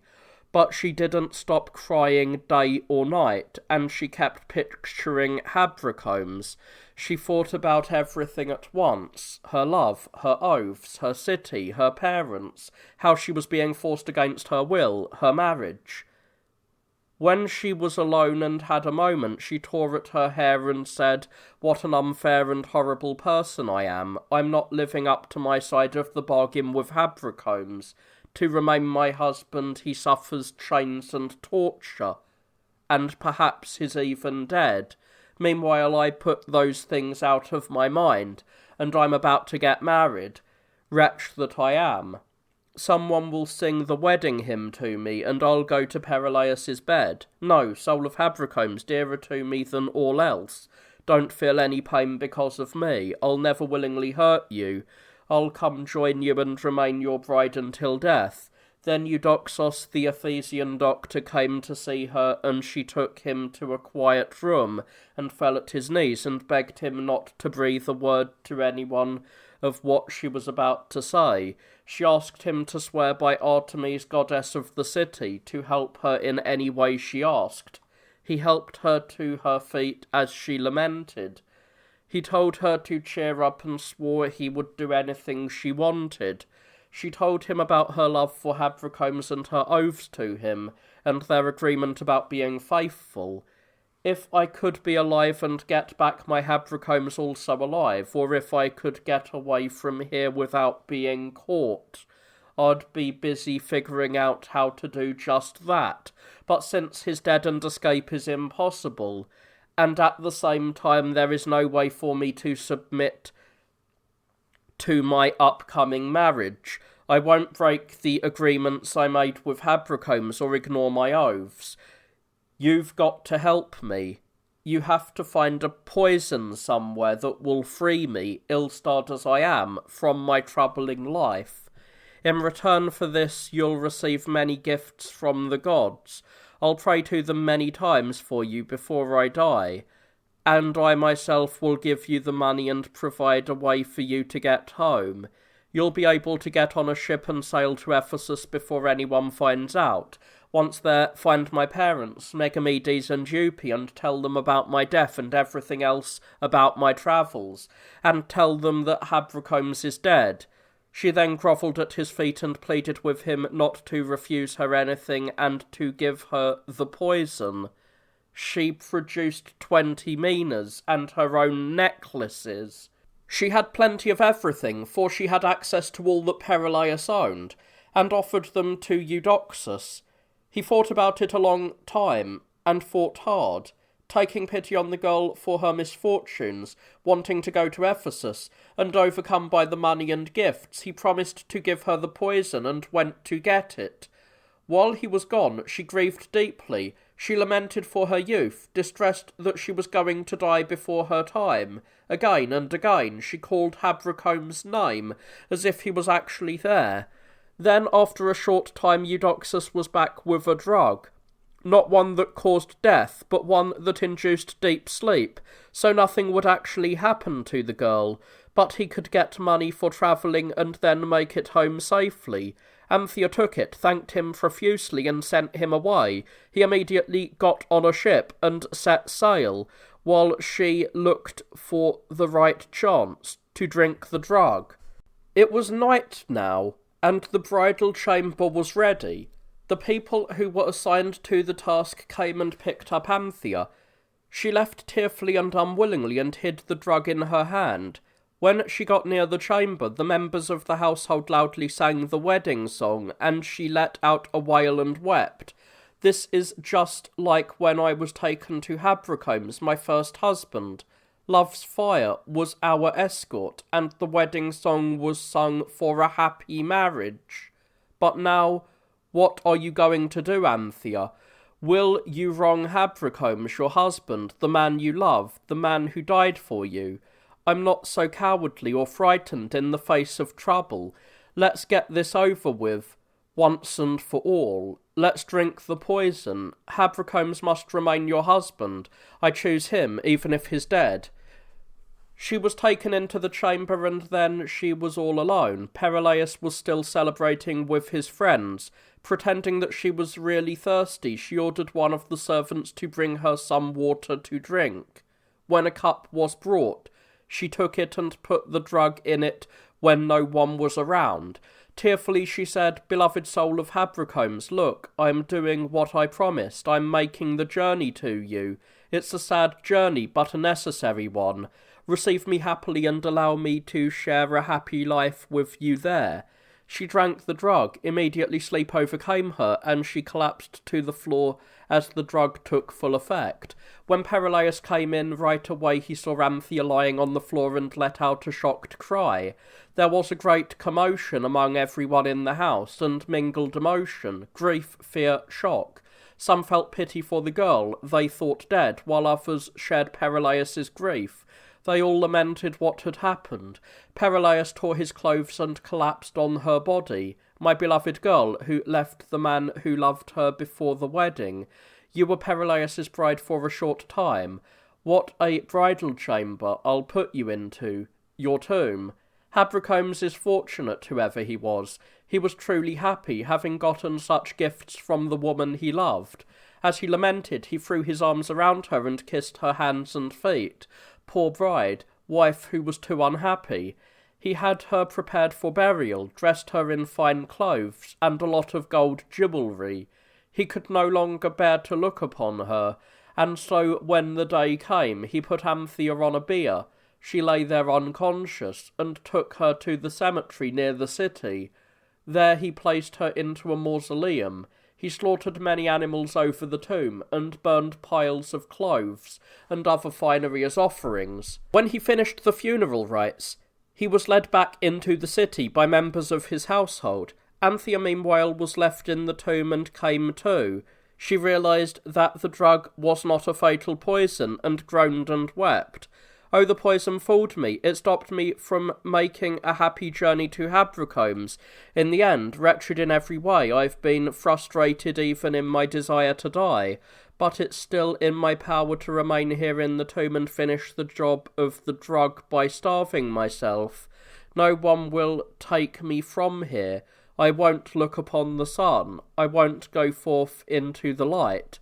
She settled in to wait, and bravely accepted death. Then night arrived, and some robbers came to the tomb. They had learned that a girl had been given a rich burial, and that she had a lot of woman's jewellery buried with her, as well as a lot of silver and gold. They broke open the doors of the tomb, went in, began to carry off the finery, and saw Anthea still alive. Figuring this meant a tidy profit, they made her get up and wanted to take her, but she grovelled at their feet and pleaded with them passionately. "Men, whoever you are, take all the finery that's here. take everything they buried with me and carry it off, but leave my body. I am dedicated to two gods, Eros and Death. Allow me to devote myself to them. Please, by the gods of your own people, do not reveal me to the daylight. I have suffered misfortunes that deserve night and darkness. But she couldn't persuade the robbers, and they took her from the tomb, and led her down to the sea, and put her on a boat, and set sail for Alexandria. While she was on the ship, they took care of her, and urged her to cheer up. But she thought about what serious trouble she'd got into again, and lamented and mourned. Once more it's pirates and the sea. Once more I'm a prisoner, but even worse off this time, because I'm not with Habracombs. What land will I end up in? What sort of man will I see? Not another Morris or Manto or Perillaius. Not Cilicia again.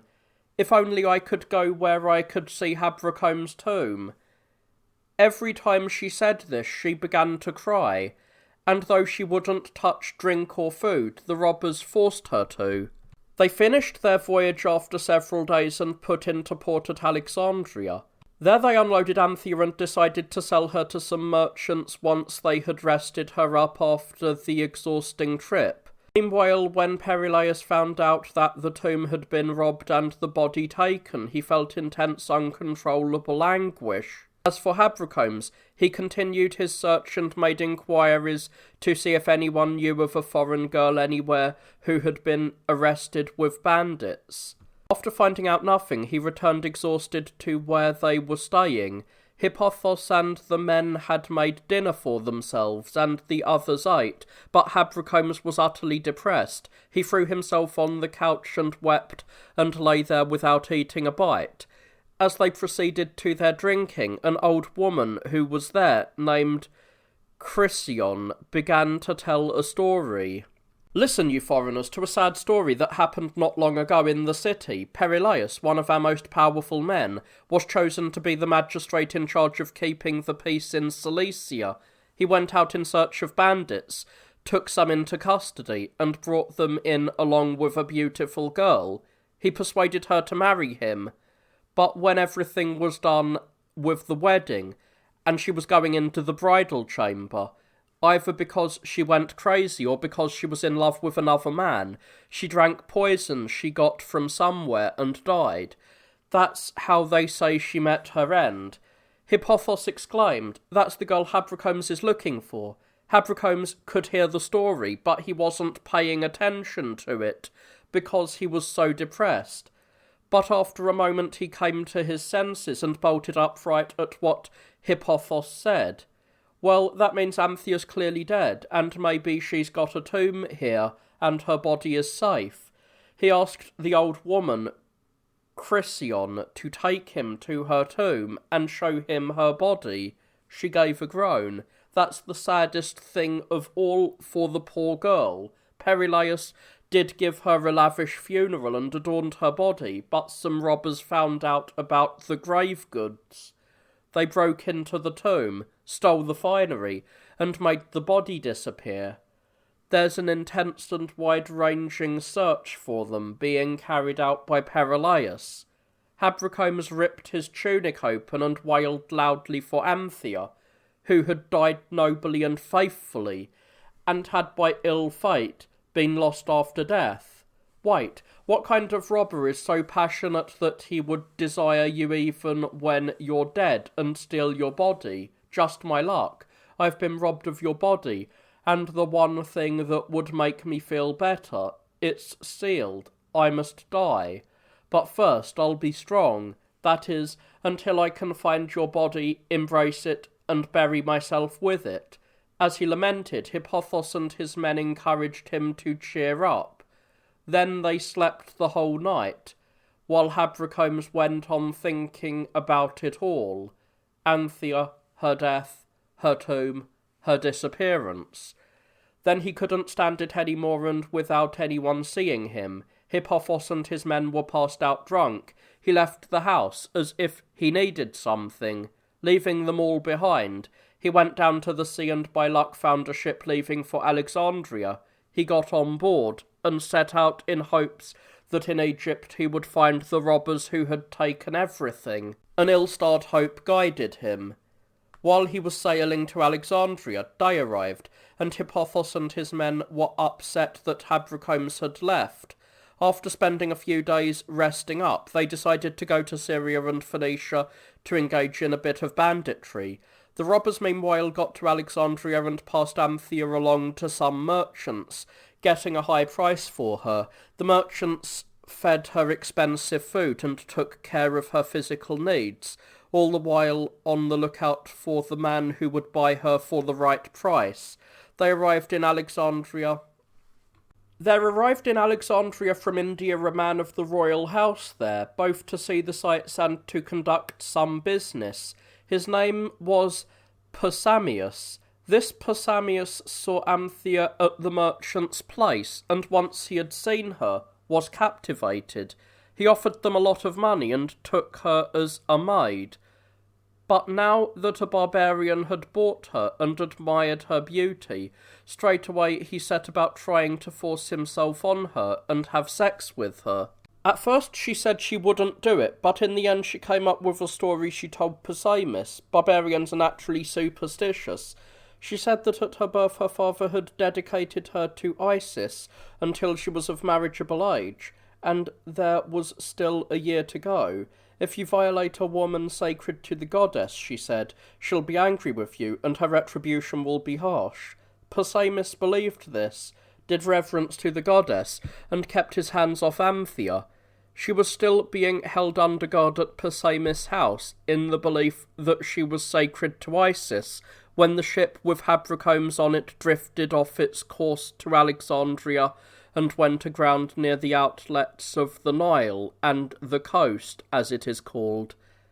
As the people aboard came ashore, some of the shepherds there swooped down on them, seized the cargo, and put the men in chains.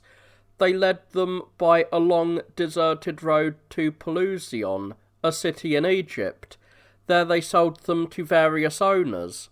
Habrocomes was sold to an old soldier.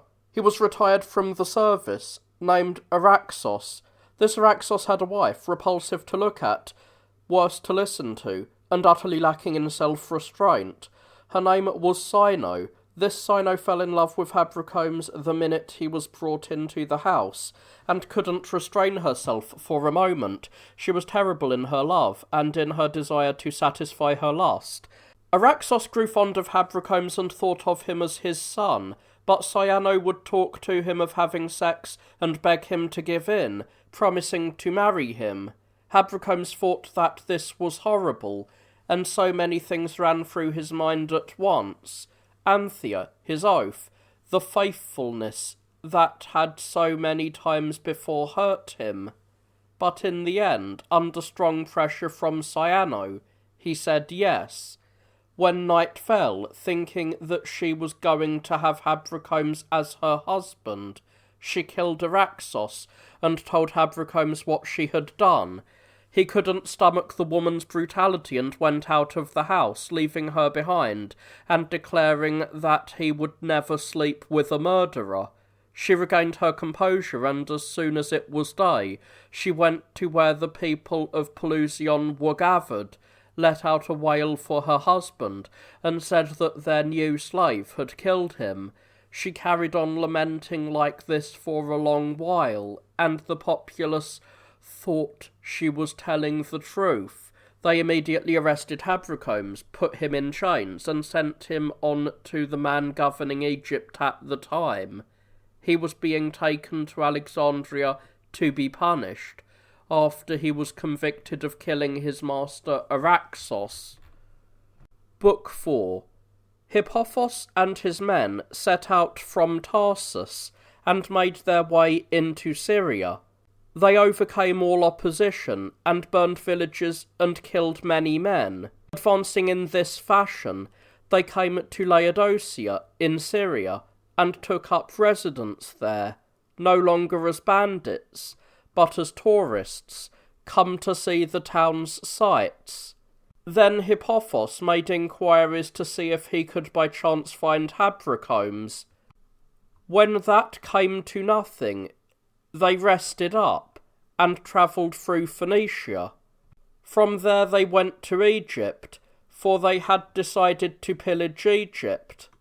They gathered a large gang of bandits and made the journey to Pelusium, sailing on the Nile to Egyptian Hermopolis and Shedia, and then travelling inland along the river canal built by Menelaus. They bypassed Alexandria and arrived in Memphis, the city sacred to Isis, and then moved on to Mendes. They took on some locals as accomplices and guides in their plundering. Passing through Tower, they came to Leontopolis.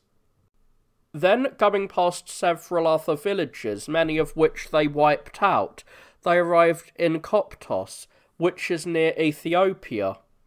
They decided to do their plundering there, for a great many merchants travelled through the area on their way to Ethiopia and India. They had a band of 500 men, and they seized the heights and occupied some caves with the intention of robbing those who passed by. As for Habracomes, when he came before the governor of Egypt, the governor, knowing all about it, the citizens of Pelusium had written him about what had happened, both about Araxos' murder and that Habracomes, who was a slave, had dared to commit such acts, made no further inquiries into the events, and ordered his men to take Habracomes and put him up on a cross. Habracomes was speechless from his woes, but cheered himself about his death, with the thought that Anthea was also dead. The men assigned this task took him to the banks of the Nile. There was a steep bluff overlooking the river's flow. They set up the cross and hung him on it, tying his hands and feet with rope. That's how they crucify people there. Then they went off and left him. They assumed the man they had fastened securely was going to stay put. Habracomes turned his face towards the sun and looked at the waters of the Nile. You are the gods who love mortals most of all. You control Egypt. Through you, both land and sea have been revealed to all humanity. If Habracomes has done anything wrong, may I both die a piteous death, and, if a greater penalty exists, may I pay it. But if I have been falsely accused by a wicked woman, may the waters of the Nile never be polluted with the body of a man unjustly murdered, and may you not look upon such a sight, the sight of a man guilty of no crime dying in your hands. So he prayed, and the god took pity on him. A wind suddenly began to blow, struck the cross, and scoured away the soil of the cliff where the cross had been struck in. Habracomes fell into the river and began to drift, with neither the water harming him nor his bonds hindering him, nor wild animals hurting him. The river just carried him along. Drifting, he came to the place where the Nile discharges into the sea, and there the gods got him out and took him as a fugitive from justice to the governor of Egypt. The governor was even more angry and convinced that Habracomes was thoroughly wicked, so he ordered his men to make a fire, put him on it, and burn him to death.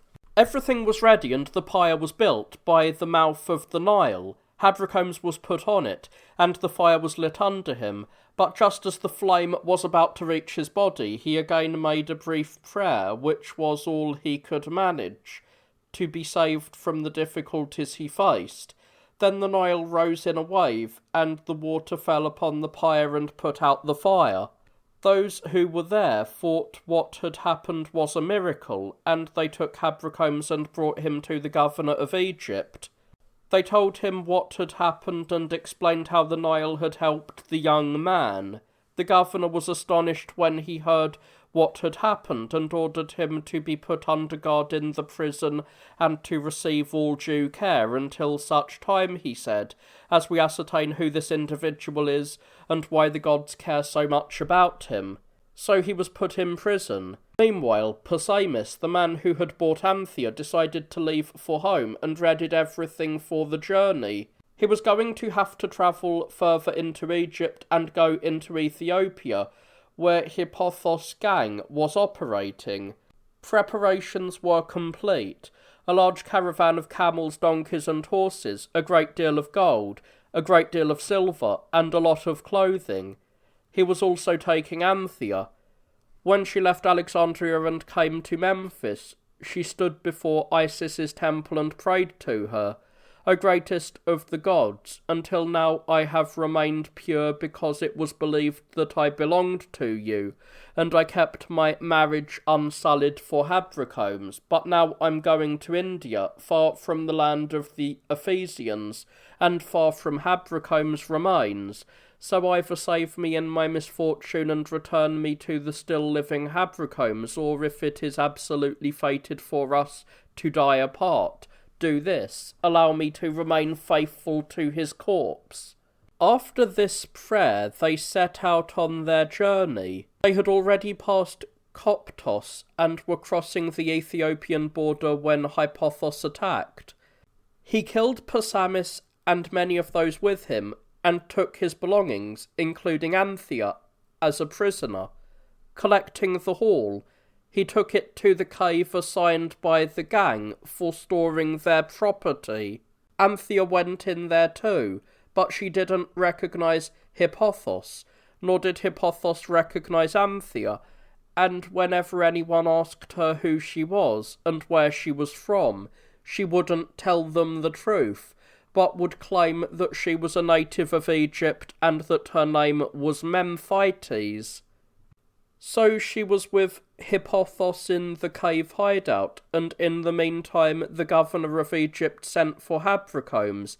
He asked him about himself and learned his story, took pity on his bad fortune, offered him money, and promised to get him to Ephesus. Habracomes thanked him profusely for saving his life, but asked to be allowed to return to his search for Anthea, received many gifts, boarded a ship, and set out on a voyage to Italy, to make some inquiries there about Anthea. The governor of Egypt, now that he had found out the truth about Araxos, sent for Sino and crucified her. While Anthea was in the cave, one of the bandits guarding her fell in love with her. His name was Anchialos. This Anchialos was one of those who had come with Hippothos from Syria. He was from Laodicea. He was respected by Hippothos because he was bold and had a lot of influence in the gang. When he fell in love with Anthea at first, he talked to her to try and seduce her. He thought he would win her over with words and then asked for her as a gift from Hippothos. But Anthea rebuffed all his advances and nothing fazed her. Not the cave, not her bonds, not the bandits' threats. She was still saving herself for Habracomes, though for all she knew he was dead. As often as she could without being caught, she would lament, "May I remain wife to Habracomes alone, even if I must die, even if I have to suffer worse things than I've already suffered." This made Anchialos even more miserable, and seeing Anthea during the day made him burn with love. Unable to stand it, he tried to force Anthea. One night when Hippothos wasn't around, because he was off with the others engaged in a bit of banditry, Anchialos got up and tried to rape her. There was no escape from this predicament, so she drew Anchialos' sword, which he had set down, and struck him. The blow was fatal. He had been fully bent over her, trying to trap her beneath him and kiss her, and she brought the sword up against his chest and struck. So Anchialos paid the right price for his foul lust, but Anthea grew frightened at what she had done. She spent a lot of time thinking about what she should do. One minute she planned to kill herself, but she still had some hope Habracomes was alive.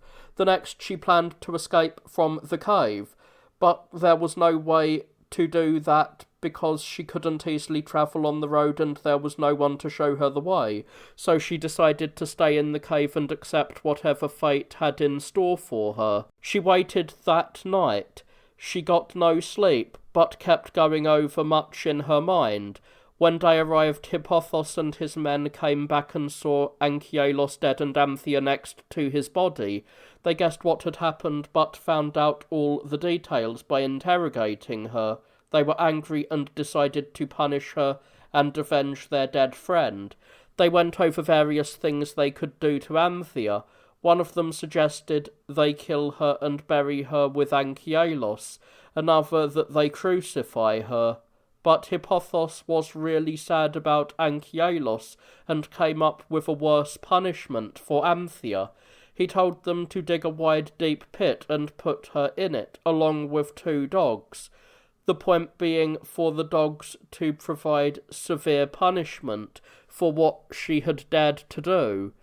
They did what he said and brought Anthea to the pit, and here there is a gap in the text. The dogs were Egyptian and particularly large and ferocious looking. When they had been put in, the bandits covered the pit with large timbers and piled dirt on top of those. It wasn't far from the Nile. And set Amphimonos, one of their men, as a guard. This Amphimonos had already been captivated by Anthea, and so, at that time, he felt even more sorry for thought about how he could keep her alive and keep the dogs from troubling her. He would at regular intervals pry up the boards that had been put over the pit and throw down bread and provide water. Doing so, he encouraged Anthea to take heart, and the dogs, as long as they were being fed, did nothing at all to her. In fact, after a while, they became tame and gentle. Anthea took a look at herself and thought about her current situation. This is terrible. What an awful punishment I suffer. A pit, a prison, and dogs as my cellmates. Though they're a lot nicer than the bandits. I suffer the same way you did, Habricombs, for you once were in a similar situation, and I left you behind in a prison in Tyre. But if you're still alive, that's not so bad. Perhaps we'll have each other back one day. But if you're dead now, I cling to life for no reason, and the man up there, whoever he is, takes pity on me in my misery for no reason. That's what she said, and then she lamented constantly, and so she was shut up in the pit with the dogs, and Amphinomos constantly kept the dogs docile by feeding them. Book 5. Habricombs made the voyage from Egypt but did not actually get to Italy because the wind drove his ship off course and led it off the direct route and brought it to Sicily. They came to port in Syracuse, a large and fine city. Once there, Habricombs decided to go around the island and see if he could find out anything about Anthea. He took a room by the shore in the house of an old man named Aegialus, who was a fisherman. This Aegialus was a poor man and a foreigner, barely subsisting on his fishing. He was happy to take Habricombs in, and, being very fond of him, came to think of him as a son. Because they were so close, at one point Habricombs told him his story, letting him know about Anthea, his love, and his wandering. Aegialus then began to tell him his own tale. Habricombs, my boy, I am neither a Sicilian Greek nor a native Sicil. No, I'm a Spartan from Lacedaemon, one of the most powerful men there, and from a very wealthy family. When I was a young man and had just been enrolled in the Ephebic Corps, I fell in love with a citizen girl named Thelsione, and Thelsione returned my love. We met while the city was holding an all-night festival. A god was guiding us both, and enjoyed the delights that we got together to enjoy. We were together for a while without anyone noticing, and we swore to each other over and over that we would stay together until death. But I guess some god resented us, and while I was still an ephebe, Thelsione's parents gave her in marriage to a local youth named Androcles. Androcles had also been in love with her. At first the girl put forward many excuses for delaying the marriage, and in the end she was able to meet with me and agreed to leave Lacedaemon with me by night. On the very night of her wedding we dressed as young men, and I cut Thelsione's hair short. Then we left the city, bound for Argos and Corinth. There we took a ship and sailed to Sicily. When the Spartans found out we had eloped, they condemned us to death. We lived here, barely able to make ends meet, but we were happy and felt we had everything we needed because we had each other. Thelsione died here not long ago, and her body hasn't been buried. No, I keep her with me. I'm always kissing her and spending time with her." As he said this, he led Habrocombs into the back room and showed him Thelsione. She was an old woman by now, but still looked like a beautiful girl to Aegialus. Her body had been prepared for burial in the Egyptian fashion, for the old man was acquainted with this practice. "Habrocombs, my boy, I talk to her all the time, just as if she was alive, and I get on the couch with her and we eat together, and if I ever come in from a fishing trip tired out, she comforts me when I see her. The thing is, she doesn't look to me like she looks to you now. No, my boy, I think of her as she was in Lacedaemon, as she was when we eloped. I think of the all-night festival. I think of our pact." When he was barely done speaking, Habrocombs let out a wail. "And you, unluckiest girl in the world, when will I find you, even if you are dead? Thelsione's body is a great comfort to Aegialus in his life. Now I have truly learned that true love doesn't have any age limit. But I've been wandering all over land and sea, but I haven't been able to hear so much as a word of you. Miserable prophecy, Apollo, you are the god who delivered us to the harshest prophecies in the world. Now take pity on us, and grant us the end of the oracle." As Habrocombs lamented in this fashion, Aegialus tried to comfort him. Habrocombs went on living in Syracuse and eventually became Aegialus' fishing partner. In the meantime, Hippothos and his companions had established a large gang and decided to leave Ethiopia and try for bigger things. Hippothos felt that robbing people one by one just wasn't enough unless he could also go off to villages and cities, taking his men and loading everything up. He had many donkeys and quite a few camels. He left Ethiopia, headed towards Egypt and Alexandria, and planned to pillage Phoenicia and Syria again.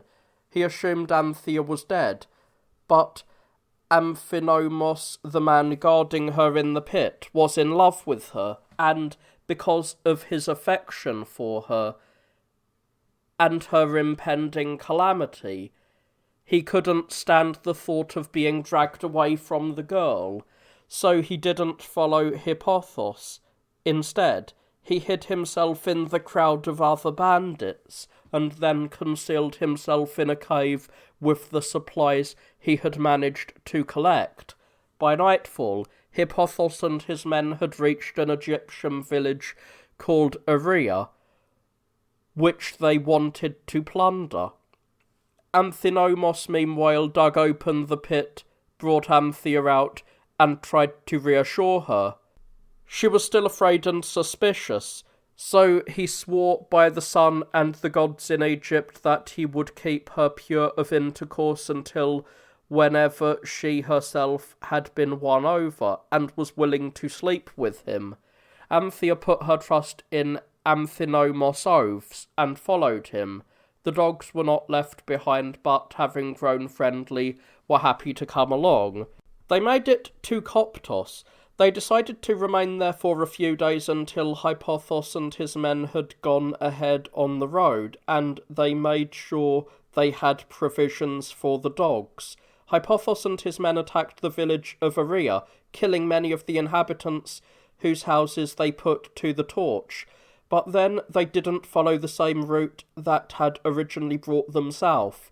Instead, they travelled on the Nile. They gathered all the boats from the villages they passed, then got on them and sailed to Shedia and Hermopolis. They disembarked there and travelled through the rest of Egypt along the banks of the Nile. Meanwhile, the governor of Egypt had learned about the events at Aria and about Hippothos' bandit gang, including that they came from Ethiopia. He readied a large force of soldiers and appointed as commander one of his own relatives, Polyidus, a good-looking young man who was ready for action. Then the governor sent this force to attack the bandits. This Polyidus took his troops and engaged Hippothos and his men near Pelusion, and immediately they fought a battle along the river banks, and many fell on both sides. When night came, the bandits were routed, and all of them were killed by the soldiers, except there were a few who were captured alive. Hippothos alone, having thrown away his armour, escaped in the night and made it to Alexandria. There he evaded detection, boarded a departing ship and sailed off. His one goal was to make it to Sicily, for he thought that was the best place to lie low and support himself, since he had heard the island was large and prosperous. Polyidus didn't think it was enough just to defeat the bandits who had attacked, so he decided that he had to conduct a methodical search and clean up Egypt on the chance that he might find Hippothos or any of his men. He took one part of his force and the captured bandits, so that if one showed up they could rat him out, and sailed up the Nile. He searched the cities and decided to go all the way to Ethiopia. He got to Coptos, where Anthea was with Amphinomus. She happened to be back in the house when the captured bandits recognised Amphinomus and alerted Polyidus.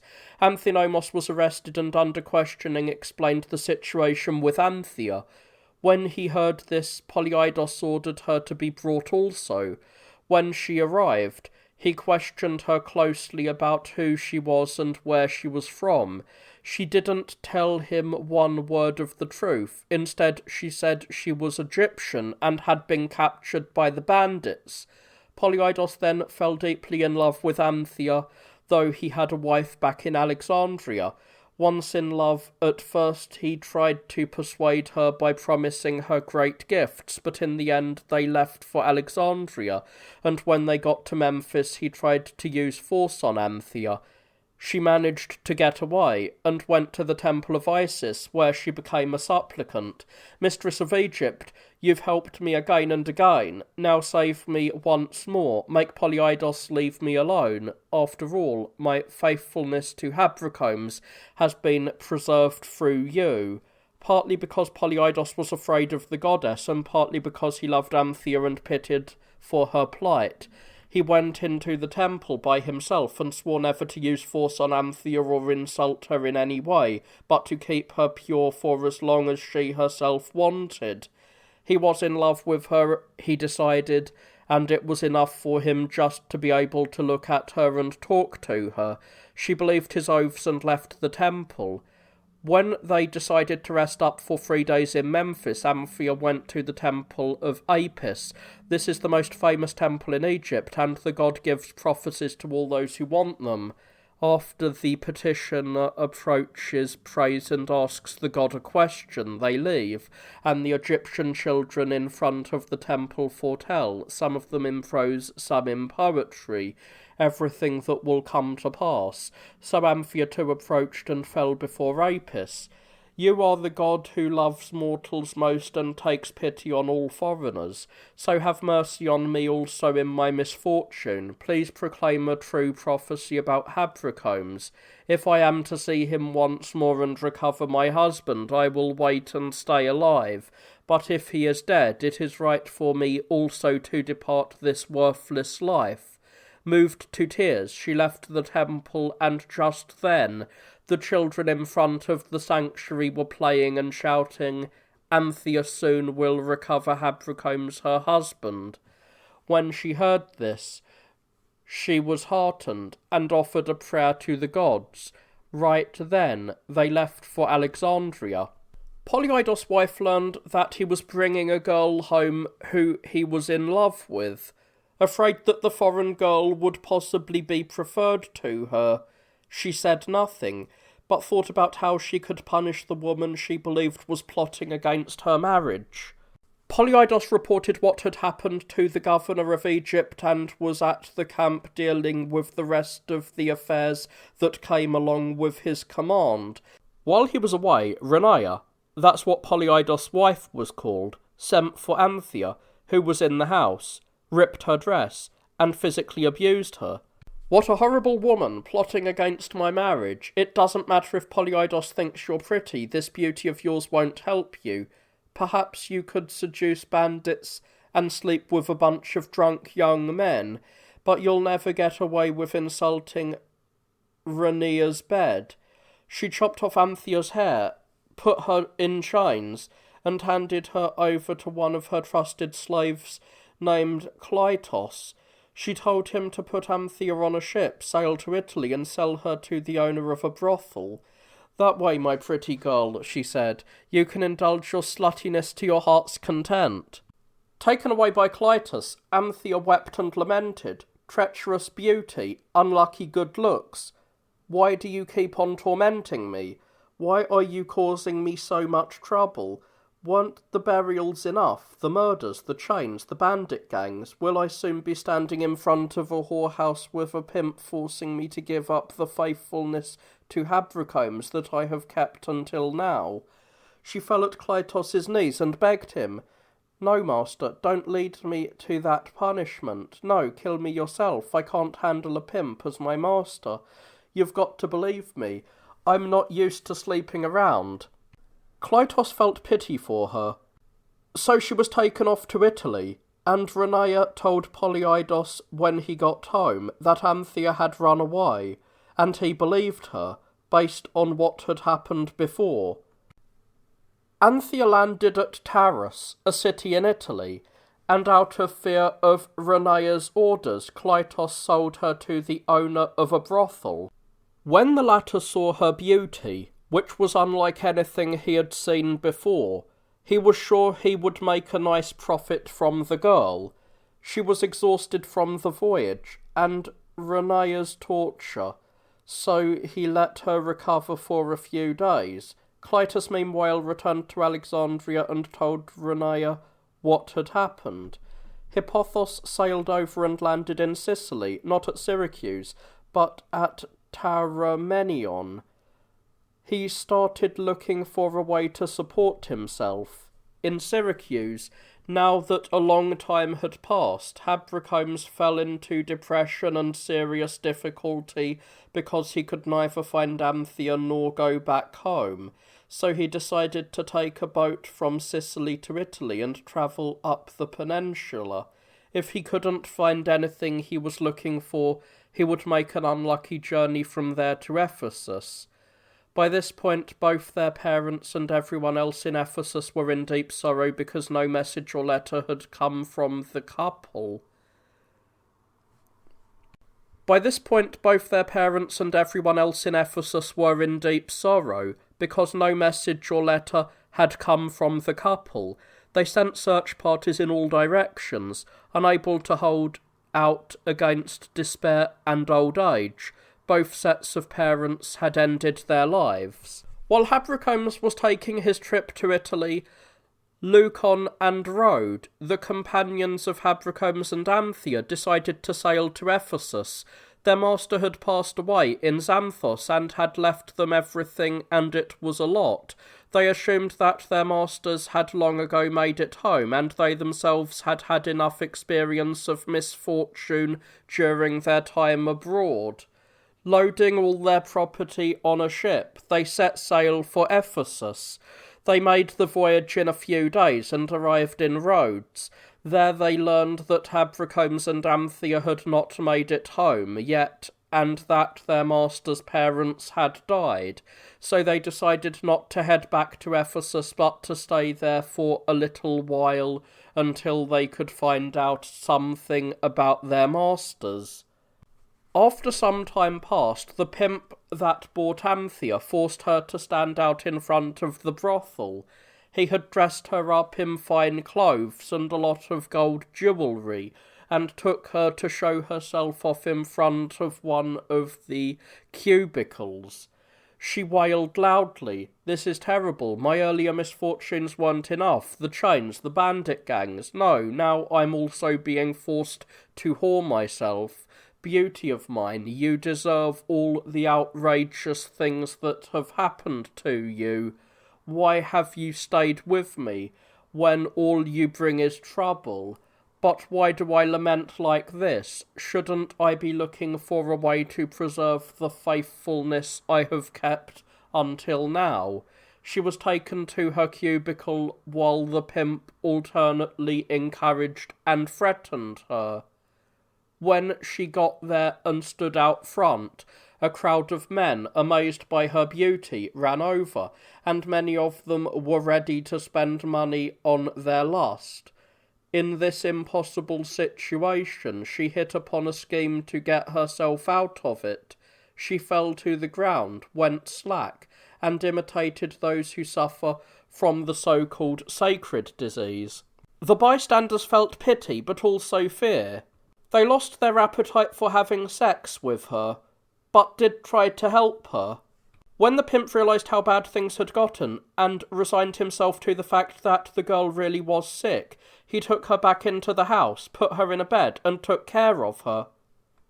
When she appeared to have recovered, he asked her what had caused her illness. "Master," she said, "I wanted to tell you about my problem before, and explain what happened, but I kept quiet because I was ashamed. But now I have no problem telling you everything. You already know all about my condition.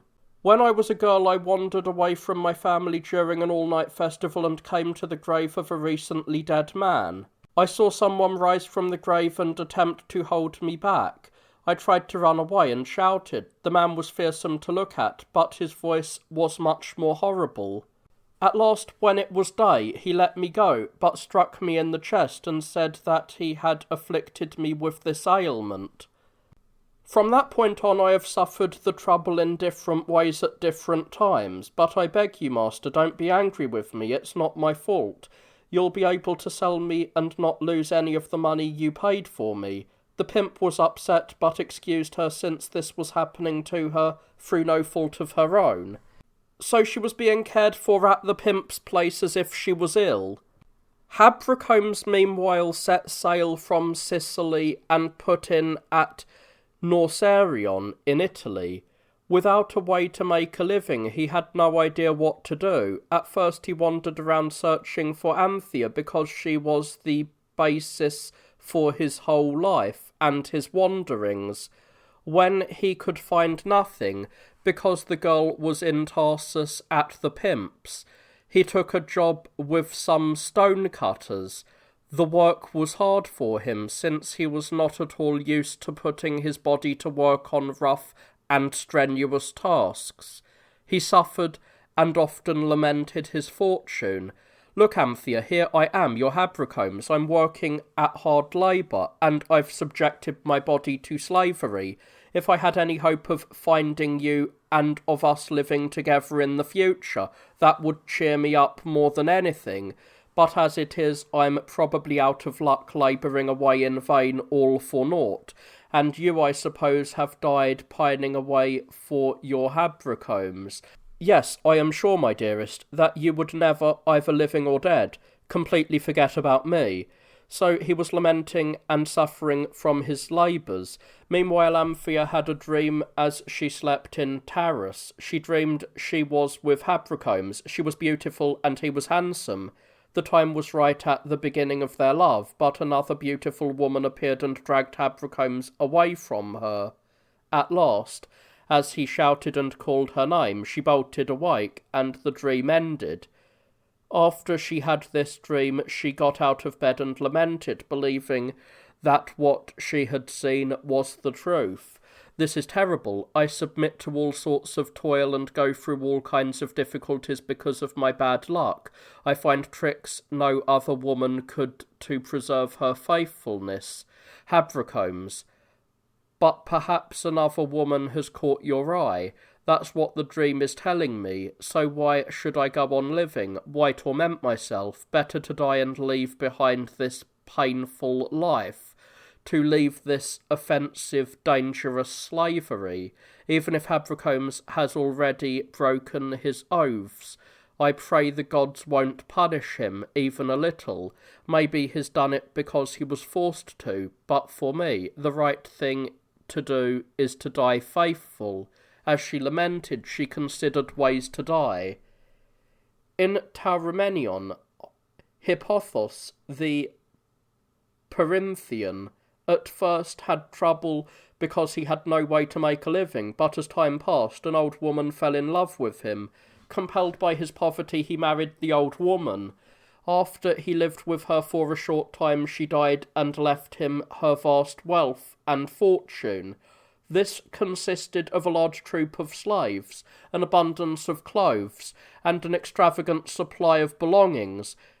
But he decided to sail to Italy and buy young slaves and maids, as well as a different set of belongings, one more suited to a rich man. Still, he thought all the time about Habracomes, and prayed to find him, and he cherished the notion of sharing with him his whole life, and all his possessions. He set sail and landed in Italy. With him went a young man from a very good family in Sicily.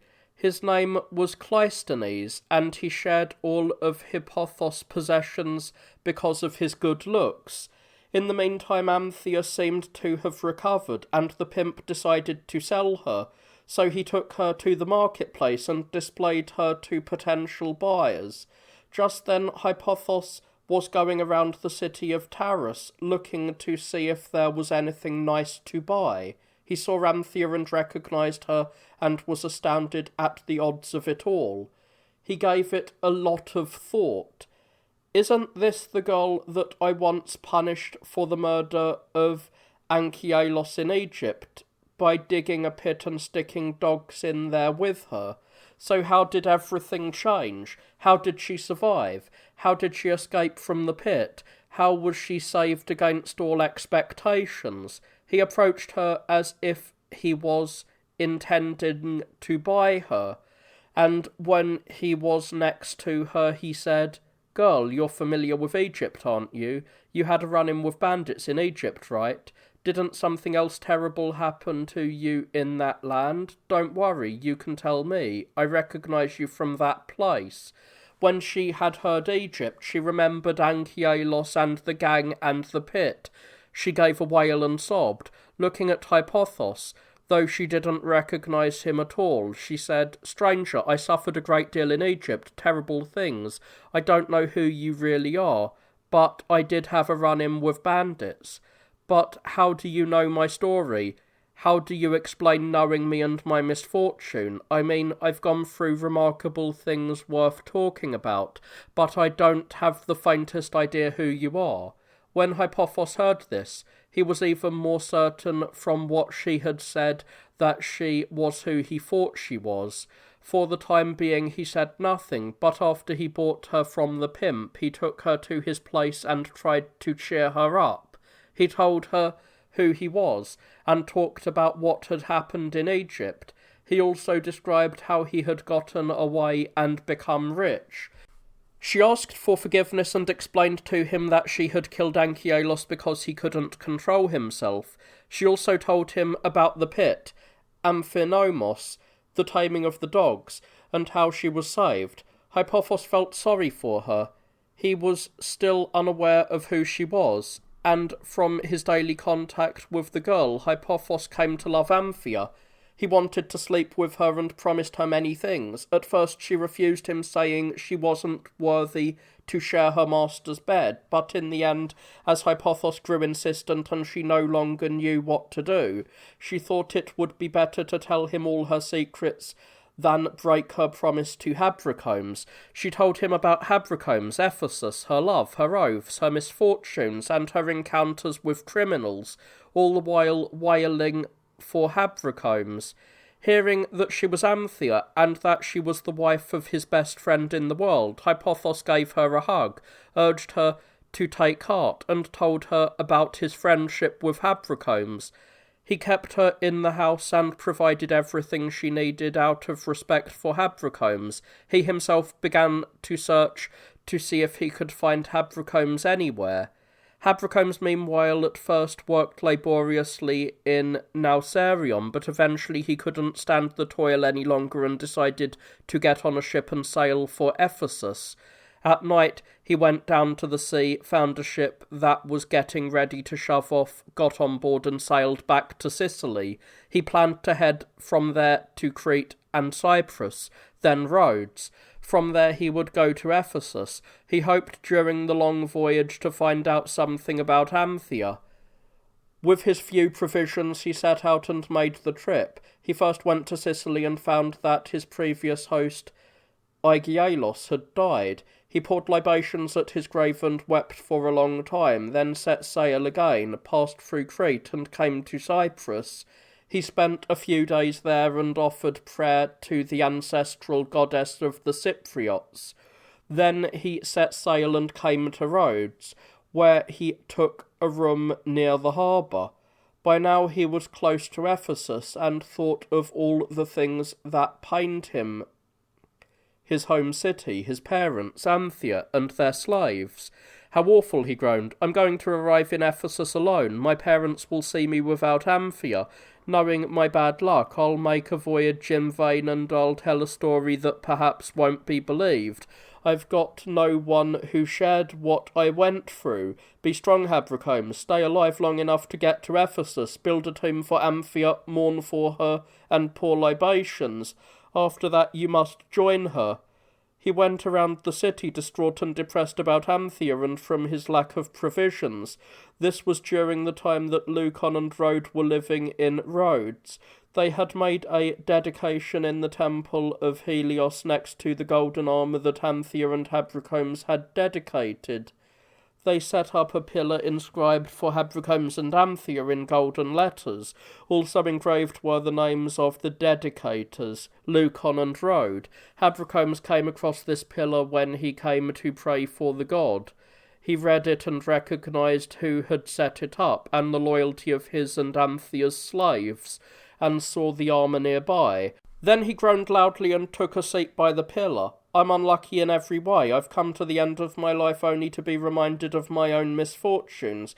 There's the armour I dedicated with Anthea. I set sail together with her from Rhodes, but now I've come back without her. If this pillar is the dedication of our companions for the two of us, what am I supposed to do now that I'm on my own? Where am I going to find my friends? Just then Leucon and Rhode showed up to pray to the god as they usually did. They saw Habracombe sitting by the pillar and looking at the armour. They didn't recognise him, but they did wonder who would be hanging around the dedications of other people. Leucon said, "Young man, what do you want? What are you doing sitting by dedications that have nothing to do with you? Why do you mourn and lament? Why do you care about them? What's your connection with the people on this inscription?" Habracombes answered him, "They are mine, dedicated by Leucon and Rhode for me, and I pray to see them again, second only to Anthea. I am the unfortunate Habracombes." Leucon and Rhode heard this and were immediately speechless. Coming to their senses little by little, they recognised him from his appearance, from his voice, from what he talked about, and from what he said about Anthea. They fell at his feet and told him their own story, how they made the journey to Syria from Tyre, Manto's anger, being sent away and sold in Lycia, the death of their master, their wealth, and their arrival in Rhodes. Taking him with them, they brought him to the house where they were staying and offered him everything they had. They doted on him, took care of him, and encouraged him to cheer up.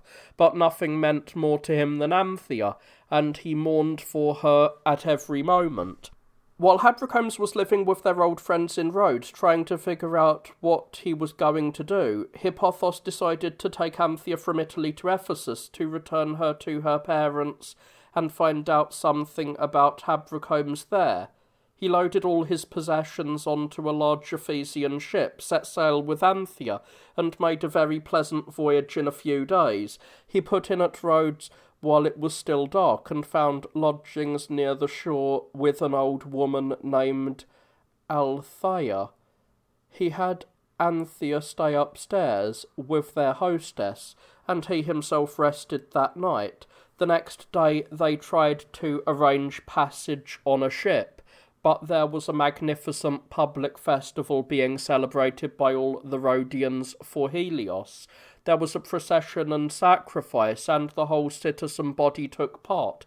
Leucon and Rhode were there, not so much to participate in the festival as to see if they could find out something about Anthea. Then Hippothos came to the temple with Anthea. She looked at the dedications and remembered everything that had happened before. O Helios, observer of the affairs of all mortals, in my misfortune you overlook me alone. When I first came to Rhodes I worshipped you in my good fortune, and made sacrifices with Habracomes. I was considered happy then, but now I'm a slave instead of free, an unfortunate prisoner instead of blessed, and I'm going to Ephesus by myself, and will show up to my family without Habracomes. She wept a great deal after this, and asked Hippothos whether she could take some of her hair, dedicate it to Helios, and offer up a prayer about Habracomes. Hippothos agreed, and she cut off as many tresses as she could. She took a convenient moment when everyone had left and made her dedication with the inscription, "For her husband Habracomes, Anthea dedicated her hair to the god." After she had done this and prayed, she left with Hippothos. Leucon and Rhode, who until now had been busy with the procession, arrived at the temple. They saw the dedications and recognized the names of their masters. At first they kissed their hair and lamented a great deal, just as if they were looking upon Anthea. Finally they walked around to see if they could actually find her. The population of Rhodes also would already recognize the names from the couple's earlier visit. They could find nothing that day, and went home, and reported to Habracomes what was in the temple. His heart was moved by the strangeness of the situation, and he was hopeful that he would find Anthea. The next day Anthea came back to the temple with Hippothos, because they could find no passage on a ship. She sat near the dedication and began to weep and moan. Just then Leucon and Rhode came in. They had left Habracomes at home depressed about his situation. When they arrived, they saw Anthea. They had not yet recognized her, but they started putting it all together. Her tears, the dedications, the names, the way she looked. In that way they recognized her little by little and fell at her knees, unable to speak. She wondered who they were and what they wanted, for she never would have expected to see Leucon and Rhode. They recovered themselves and said, "Mistress Anthea, we are your slaves, Leucon and Rhode, the ones who shared your trip and your capture by pirates. What fortune has brought you here? Take heart, mistress. Habracomes is safe, and he's here. He constantly laments for you." Anthea was astonished at what they said, but eventually came to her senses and recognized them. She embraced them and kissed them, and found out about Habracomes' situation in detail. The entire populace of Rhodes came running when they found out that Anthea and Habracomes had been found. Hippothos was also there at the time. He was introduced to Leucon and Rhode, and found out who they were. Everything was working out nicely for them, except that Habracomes didn't yet know any of this. Without further ado, they ran to the house. When Habracomes heard from one of the Rhodians that Anthea had been found, he raced through the middle of the city shouting, "Anthea," like a madman.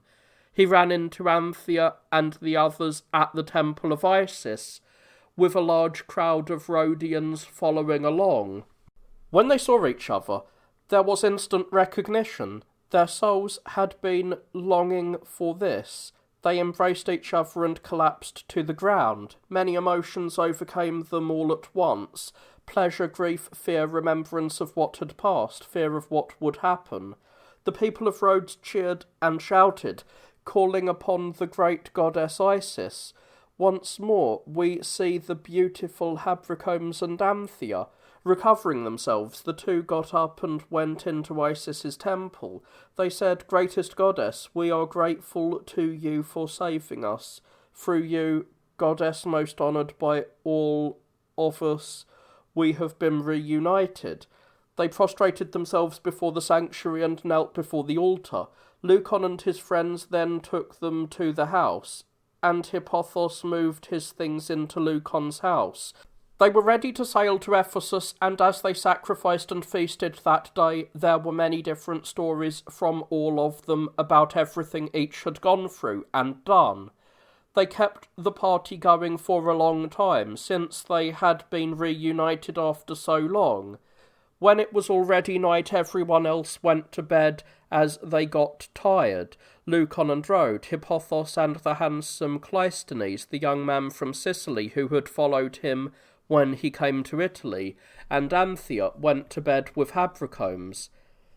When all the others had fallen asleep, and there was perfect silence, Anthea embraced Habracomes and wept. "Husband and master, I've got you back after I wandered over so much land and sea, after escaping bandits' threats, pirates' plots, the pimps' outrages, chains, pits, clubs, drugs, and tombs. But Habracomes, master of my soul, I've come to you just as I was when first I left for Syria from Tyre. No one person persuaded me to stay, not Morris in Syria, not Periolos in Cilicia, not Pasamis or Polyidus in Egypt, not Anchialos in Ethiopia, not my master in Taurus. No, I used every trick of faithfulness and have remained pure for you. And you, Habracomes, did you stay true, or did some other beautiful woman find greater favour than me with you, or did someone force you to forget your oaths and me?" As she said this, she kissed him continuously. "No," Habracomes said, "I swear to you, by the day that we have desired and attained at long last, that I found no girl beautiful, nor did it please me to look upon any other woman. No, you have your Habracomes back as pure as you left him in prison in Tyre." All night long they made their cases to each other and easily convinced each other, since that's what they wanted. When day came, they got on a ship, loaded all their possessions, and set sail. The entire populace of Rhodes was there to see them off. Hippothos also left with them and brought all their possessions, along with Cleisthenes. They made the voyage in a few days and put in at Ephesus. The whole city had already learned they were safe, and when they disembarked, without further ado they immediately went to the temple of Artemis and offered many prayers. After sacrificing they made several dedications, and most notably they dedicated to the goddess the written account of all they had experienced and done. After that they went back to the city and built large tombs for their parents. It happens that they had died earlier from old age and despair. They themselves afterwards lived their life with each other as if it were a festival. Leucon and Rhode were partners in everything with their old friends. Hippothos, too, decided to live the rest of his life in Ephesus, and finally went to Lesbos and built a large tomb to Hyperanthes. He adopted Cleisthenes as his son and lived in Ephesus with Habracomes and Anthea. This is the end of Xenophon's 5 books of an Ephesian story, Anthea and Habracomes.